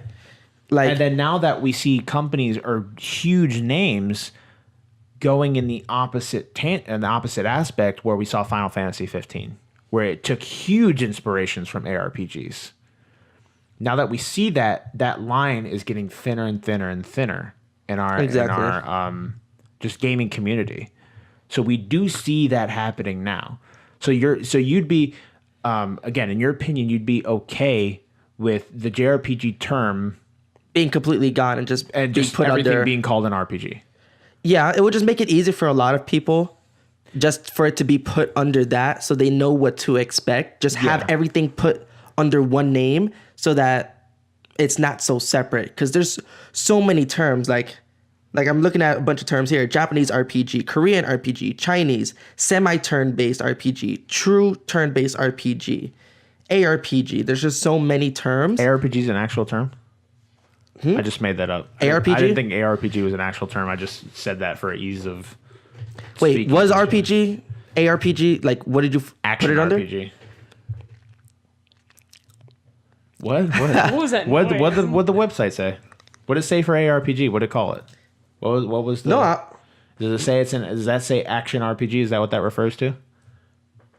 I don't know, actually. Oh, it doesn't say ARPG. You just said it did. No, I looked at the thing there and I said ARPG. I was gonna say I didn't know if that was legit enough, but I just wrote it that way so we don't have to say Western RPG, Eastern RPG every time we talk about it. Because it does say something about a Western appearance. It says here like, where am I on? A lot of people. It's Touch Arcade. The website's Touch Arcade, and it says for Japanese RPG that RPGs that focus on graphics and gameplay mechanics, sometimes in the story as well, but clearly much less significant than Chinese RPGs. More well known in the Western world than Chinese RPGs due to marketing and their tendency to use characters who have a Western appearance, blonde hair, English names, anything like that, and a much less history/story to analyze. Okay. And that's under the Japanese RPG category. Again, this is probably someone else's opinion of a Japanese like RPG, but because it all comes down from like our personal experiences and what we've classified these things as we've played them throughout our life.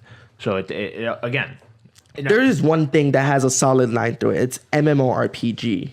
There is a solid line to that because it has to have an online, massive multiplayer aspect to it. At that point, the what's the word where it's like shortened with letters? What's that called? What's that? Acronym? What's Acronym? that acronym? That acronym describes exactly what's present. Yeah. In a game. Yeah. It's massive multiplayer. What was online? Massive. Wait, what does MMO stand for? Massive multiplayer online RPG. Oh, okay. Yeah, I had it. Well, I didn't know that if because if it's because online doesn't necessarily mean it has to be multiplayer. Does it? What? No. But they just shorten it to MMO. But most MMOs are RPGs. You can't.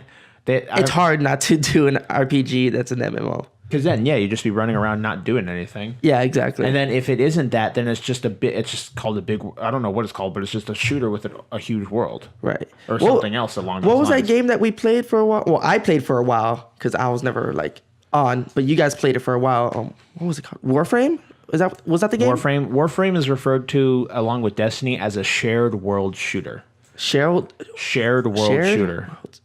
And that it has RPG elements. Again, these genres, they're so insane. But we've had, because we've been in gaming, the gaming industry has been around for 15, 20 years, if not more. And there's so many amazing ideas that have come out of the people that have been creating games all these years that the genres are constantly expanding. Like how you just read off all those RPGs. I didn't know there was a semi-turn-based RPG category or a true turn-based RPG category. Yeah. So there's like, because the true turn-based RPG here, it puts Final Fantasy underneath that category. Yeah, but then how would a game that is a JRPG not be also considered a true turn-based RPG? Again, it just goes back onto like everything's weird. coming together. And I hope we're not confusing you out there, all you listening. We're really trying not to. I have notes and I had a list, and we've just been kind of flying all over the place. So I'm going to continue to go through the last couple of questions I have here to present to everybody. And again, for all you out there, we only know what we know. If you have something that's more concrete that you can provide to us and you feel like you want to share, definitely, I'd love to hear you. Love to hear your either facts or opinion, what you think defines these genres. I'd love to hear it. We're just talking about what we think when it comes to these genres. So we'd love to hear your opinion. Exactly. Not everyone has the same opinion or like the same idea about something. So it'll be interesting to get a different opinion out there. Yeah, definitely. And yeah, we'd love to hear from you guys. So, okay. Is there anything wrong with turn-based combat? Because you could almost say that there's a slight stigma in the Western community for turn-based combat. If you did not grow up with turn-based JRPGs as you were younger, a lot of people don't touch them now. And that's why we're seeing them slowly fall to the wayside, is because they're not as popular as they used to be. It's just how it is. The Final Fantasies have been dropping their numbers. Besides, well, it's weird because 15 sold a shitload. 15 made a lot of money overseas. But again, it wasn't critically acclaimed as an amazing game. And a lot of the Final Fantasy fans did not love it as much as they had previous installments. But when the 13 series came out, the 13 games, the sales dropped. So they've been slowly being whittled away, and that's why Square Enix is like, we need to do something. How can we appeal to this new generation of gamers? And unfortunately, the way they decided to do it is they kind of threw their old fans away with it, because they completely abandoned what people have come to love about Final Fantasy, which was that true turn-based combat. Yeah, I grew up on 7. 7 was my game. A lot of people did. A lot of people loved 7, and 7 was a true turn-based combat RPG. And again, when was the last time you saw something that wasn't Final Fantasy, that was a major release, that was turn-based? That's not Persona either. Yeah, I was going to say Persona, but other than that, you don't see them anymore. No. If you look back on the GameCube, again, I don't remember all of them. GameCube, PlayStation, we had Chrono Trigger. We had, I think, Xenoblade. The Xenoblade has been around for a while. What system? Technically, the most popular turn-based RPG, technicality, is Pokemon. But Pokemon's an RPG? Yeah. What? Yeah. It's technically a turn-based RPG. You're just operating with one person at a time instead of 4 or 5. Huh. That's the most popular RPG or turn-based RPG that's around today, and it technically can be considered a JRPG. Because you got items. You got to grind to like get that level up, and there's different stats that help progression. you. The only thing that's not progressing is you as a character. Well, yeah, but you're progressing your Pokemon. So it's like a Final Fantasy game with 190 characters, basically. Yeah, and even Pokemon elements have been fused into other things as we've grown older. But here, I'm gonna pull up some other RPGs or JRPGs from GameCube. Okay. But I don't think there's anything wrong with the turn-based combat, but that's because I liked it, and I'm more of like a strategic person. So if you like strategy, you're gonna go more towards, the turn-based games, even though there's not that many, like you said. But just me, I'm gonna like them better. Yeah, so like a couple that you could see for role-playing games in the 90s. Oh my goodness. Hey, shout out to Mama Grabova. Hey. Goodness gracious. So we have Final Fantasy VII, Baldur's Gate. These are just RPGs. So this is the whole general category of RPGs. Chrono Trigger. Oh my goodness. Wow. That's so bad.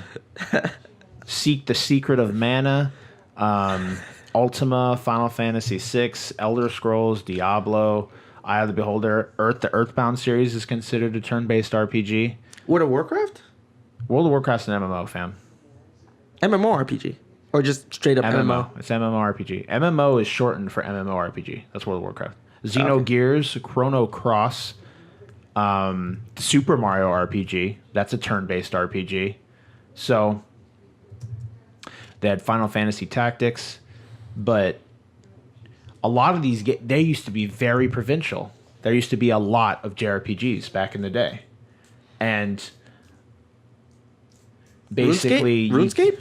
Oh, no, I'd say RuneScape's an MMO because you're not deciding what to do. You know what's a really big tail of an MMO? If you go and click on something and then you smack it and it smacks you until someone falls over. That's a really good tail of an MMO. And I have nothing against them because they can do a lot, but a lot of MMOs end up being that. Like RuneScape was that. You just sat there and smacked them every once in a while. You'd cast a spell, and technically World of Warcraft follows that formula as well. Yeah. Now they change it. What about Diablo though? Diablo, I'd consider be an action RPG because it's an action game with RPG elements. They have loot system, crafting. You gain skills. You can change percentages that make your character stronger, stuff like that. Okay. So turn-based combat. You could tell there's kind of a stigma against it. For people that did not grow up with it, a lot of people won't play a turn-based RPG. It's slow, it's boring. Yeah.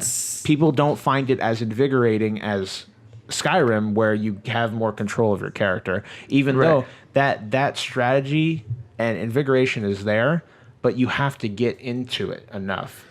When you get to a point where you're actively deciding what every member on your team does and how you rotate your abilities, that element of strategy makes you feel like you're a commander. You're in full control of what's going on. Exactly. And that's where that joy comes in, and watching these characters develop and get stronger and choosing their paths for them is all about that RPG aspect. So another thing is, are developers afraid of RPG elements in video games? One example I have is from Mass Effect 1 to Mass Effect 2. We saw them remove a lot of the biotic skills. They reduced inventory space. They changed the crafting system, and that to even Andromeda now. If you look at Andromeda now, you no longer have full control of your teammates like you did before. They've made the abilities even thinner amongst the pool, inventory space and stuff like that. Are developers afraid of RPG elements in their games? And then now, again, it fits both ways because we've been talking the whole podcast about how they've been spreading and people have been mixing combinations to see. And a lot of these IPs have done extremely well. Borderlands has done extremely well, and it has a lot of things borrowing from RPG aspects. So I would say no. I don't think so.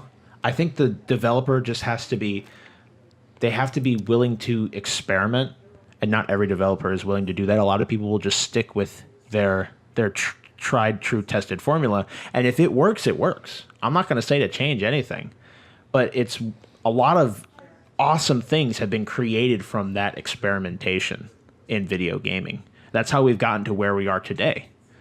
But look at Call of Duty, where they had the same death animation for 5 iterations of the game. Yeah, true. So it's crazy. Like the turn-based aspect of like RPGs, well, JRPGs would be something that like I see a lot of developers like trying to like move away from. But like, well, for me, any game that has like a loot system or like a drop system where you have to like grind towards it, like Destiny or like Borderlands, is like a plus for me. It makes me want to buy that game because that means no matter how much I could put a lot of time into that game, it's still not like get everything out of it. There's always going to be something to work towards. So yeah, you get a huge replayability factor. Yeah. And again, a lot of these developers are about keeping you in their game for as long as possible, and in all honesty, squeezing out as much money as they can provide. He got up to close the door because I have inconsiderate parents. All right. So again, I'm back. I apologize for the noise, guys. I'll try and edit what I can out. But did you just mute your microphone? No, I muted it a second ago. Oh, okay. But I was wondering. right now, is it? No, it's not. Push it again. Oh. There you go. I don't know what I did before then. You're up. No, you were up before that. I've been watching the levels. It's just. But I pressed it. Yeah, it was muted. You might have not. You have to hold it for a second. It's Oh, weird. okay. Well, All right, but we're back, guys. Again, I apologize for the noise. There's really the perks to living not alone. But yeah, we're gonna work on getting a dedicated room so we have complete control of the environment in the future. Yeah, it sucks. It's how it is. I hope you guys stick with us. We're working on making it better for you guys. I've been saying that for the past 10 episodes, but we'll get there eventually. We're still in our infantile stage with this podcast. yeah. But so we talked about our developers are afraid of RPG elements. Now, can ARPGs and JRPGs take inspiration from one another? Is that bad? Now, we've seen both good and bad of that. We've talked about both. We've seen that the bad, which has manifested itself in Final Fantasy 15. Now, again, that's my opinion. A lot of people like that game, and I enjoyed the story in that game. I enjoyed the characters, but the combat I did not enjoy. If you look at Kingdom Hearts 3, it's got both JRPG and ARPG elements. Yeah, it does. And it's, oh my gosh, it's just, I think that it's okay, but I do not think, like with Final Fantasy, I don't think what they did was necessarily right. Now, I feel like if they were to release this Final Fantasy 15 as not a flagship title, right? But as a title that was in the sidelines. So like they released Final Fantasy 15 and then they released World of Final Fantasy, right? World of Final Fantasy was closer to a turn-based RPG.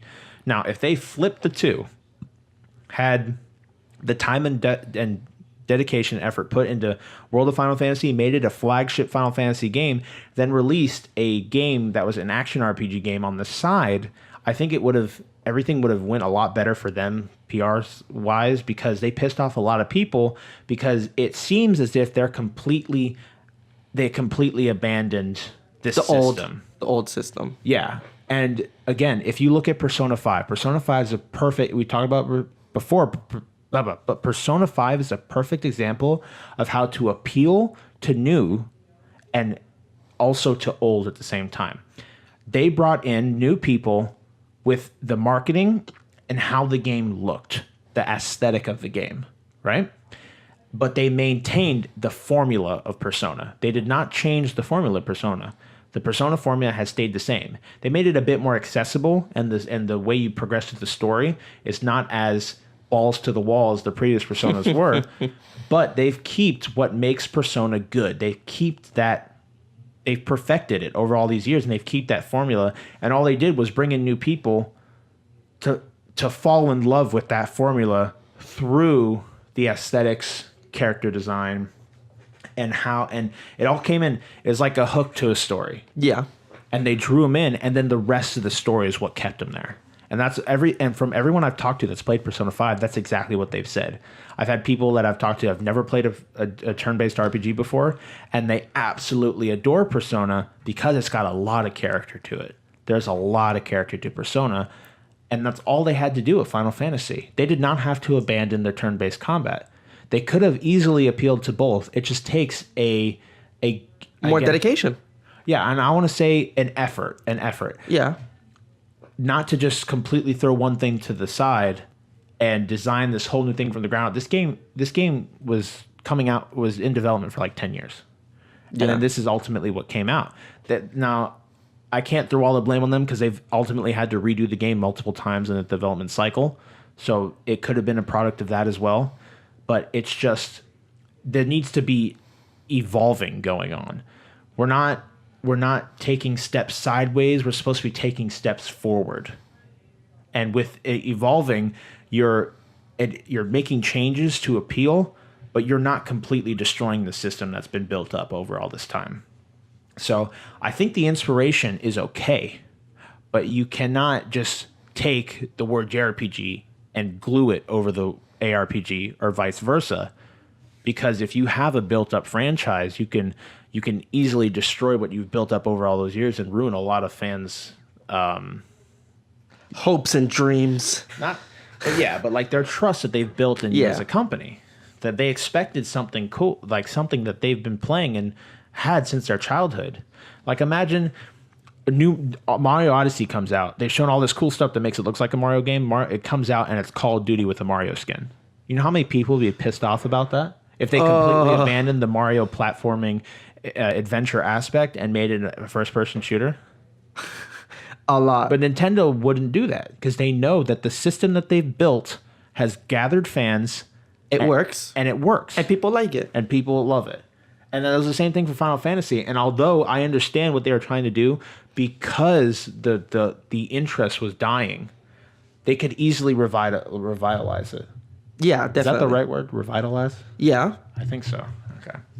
So that's kind of our views, ideas. I think it also comes down to the feedback from the community. I think that developers need to be a bit more open. I know a lot of it's about building hype and generating that the secret. I can't think of a word to say it and make it fit in that sentence, but being like secretive. The secrecy behind the game. Yeah, and trying to generate hype and all that. And I understand that because hype can do wonders for a game. I mean, look at No Man's Sky. Oh, yeah.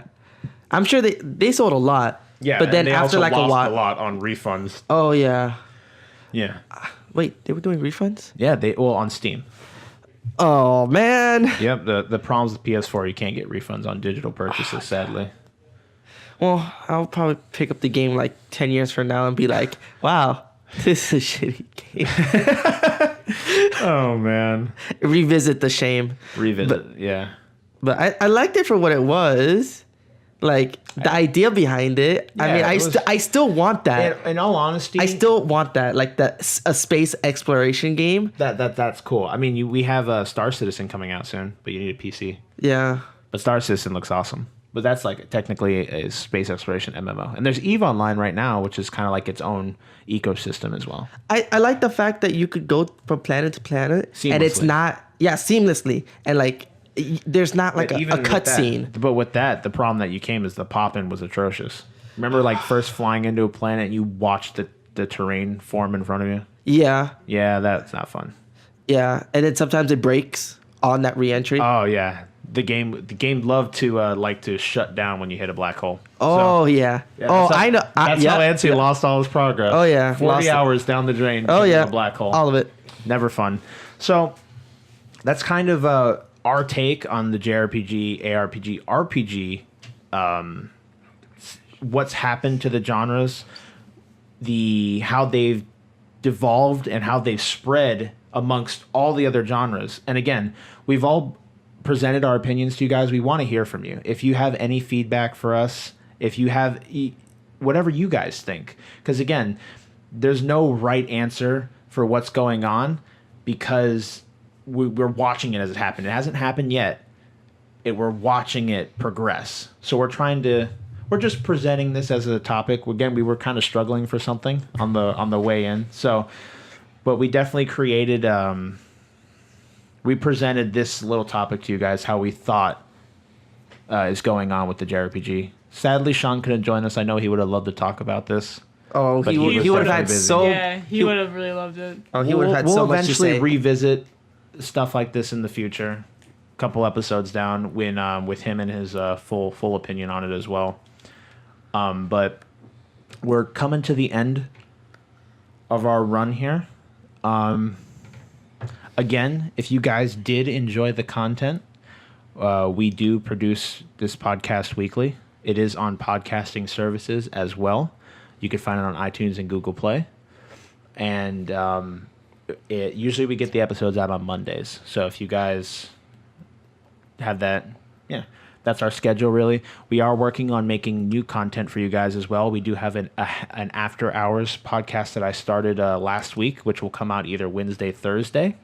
And that's just us kind of shooting the shit at night, late, because every once in a while me and Shawn will just sit there and talk over PlayStation. Not even play games, but just talk. So we thought we get in some deep concepts while we're talking, and if you guys go back, you can hear that in the after hours. So eventually we'll get more people on that in the future. But yeah, that was our thoughts on the differences between Western and Eastern RPGs, what we think is going on with the RPG genre, and how it's kind of mixed itself into all the other genres that we see today. And again, I am so excited to see where gaming's going. I don't know about you guys, but I'm loving every second of Because it's always the years changing. we're in. And you don't really, you can't really anticipate what's going to come next. Never. It's awesome. It's exciting. Yeah. And there's always something new to either find or explore or enjoy or come back to. And it's so cool. Exactly. And, I don't know if I'm gushing or anything, but I'm happy to be a part of this community. I really like the discussions that we get into and everything that we talk about. So thank you. We've been doing it for ever since we got into gaming, really. Ever since we bought consoles, we've been pretty much doing this. It's just us now, we're just actually putting it out there. Oh, but, yeah, definitely. Just having this. And even if nothing ever amounts from this podcast, please. we still got our voices out there, and I think that's pretty cool. We always have something to come back to when we're old and 60. Like that Facebook page? Don't Stop. even talk about Don't even that. talk. This is No. at least intelligent. The Facebook page was not intelligent. Just old memes from middle school and high school. I'm not going to talk about that, and none of you out there will ever see that. It's been It's deleted. deactivated. Yeah, It's been gone. deleted. It is gone, and it has been wiped from my memory until just recently, thanks to Antony. But thank you guys for joining us. This was episode 9 of the Thought Patrol podcast. We'll be looking to hear from all of you in the comments if you have anything you want to share with us. And you all have a wonderful week. Bye. See ya. Oh my God. No, stop it.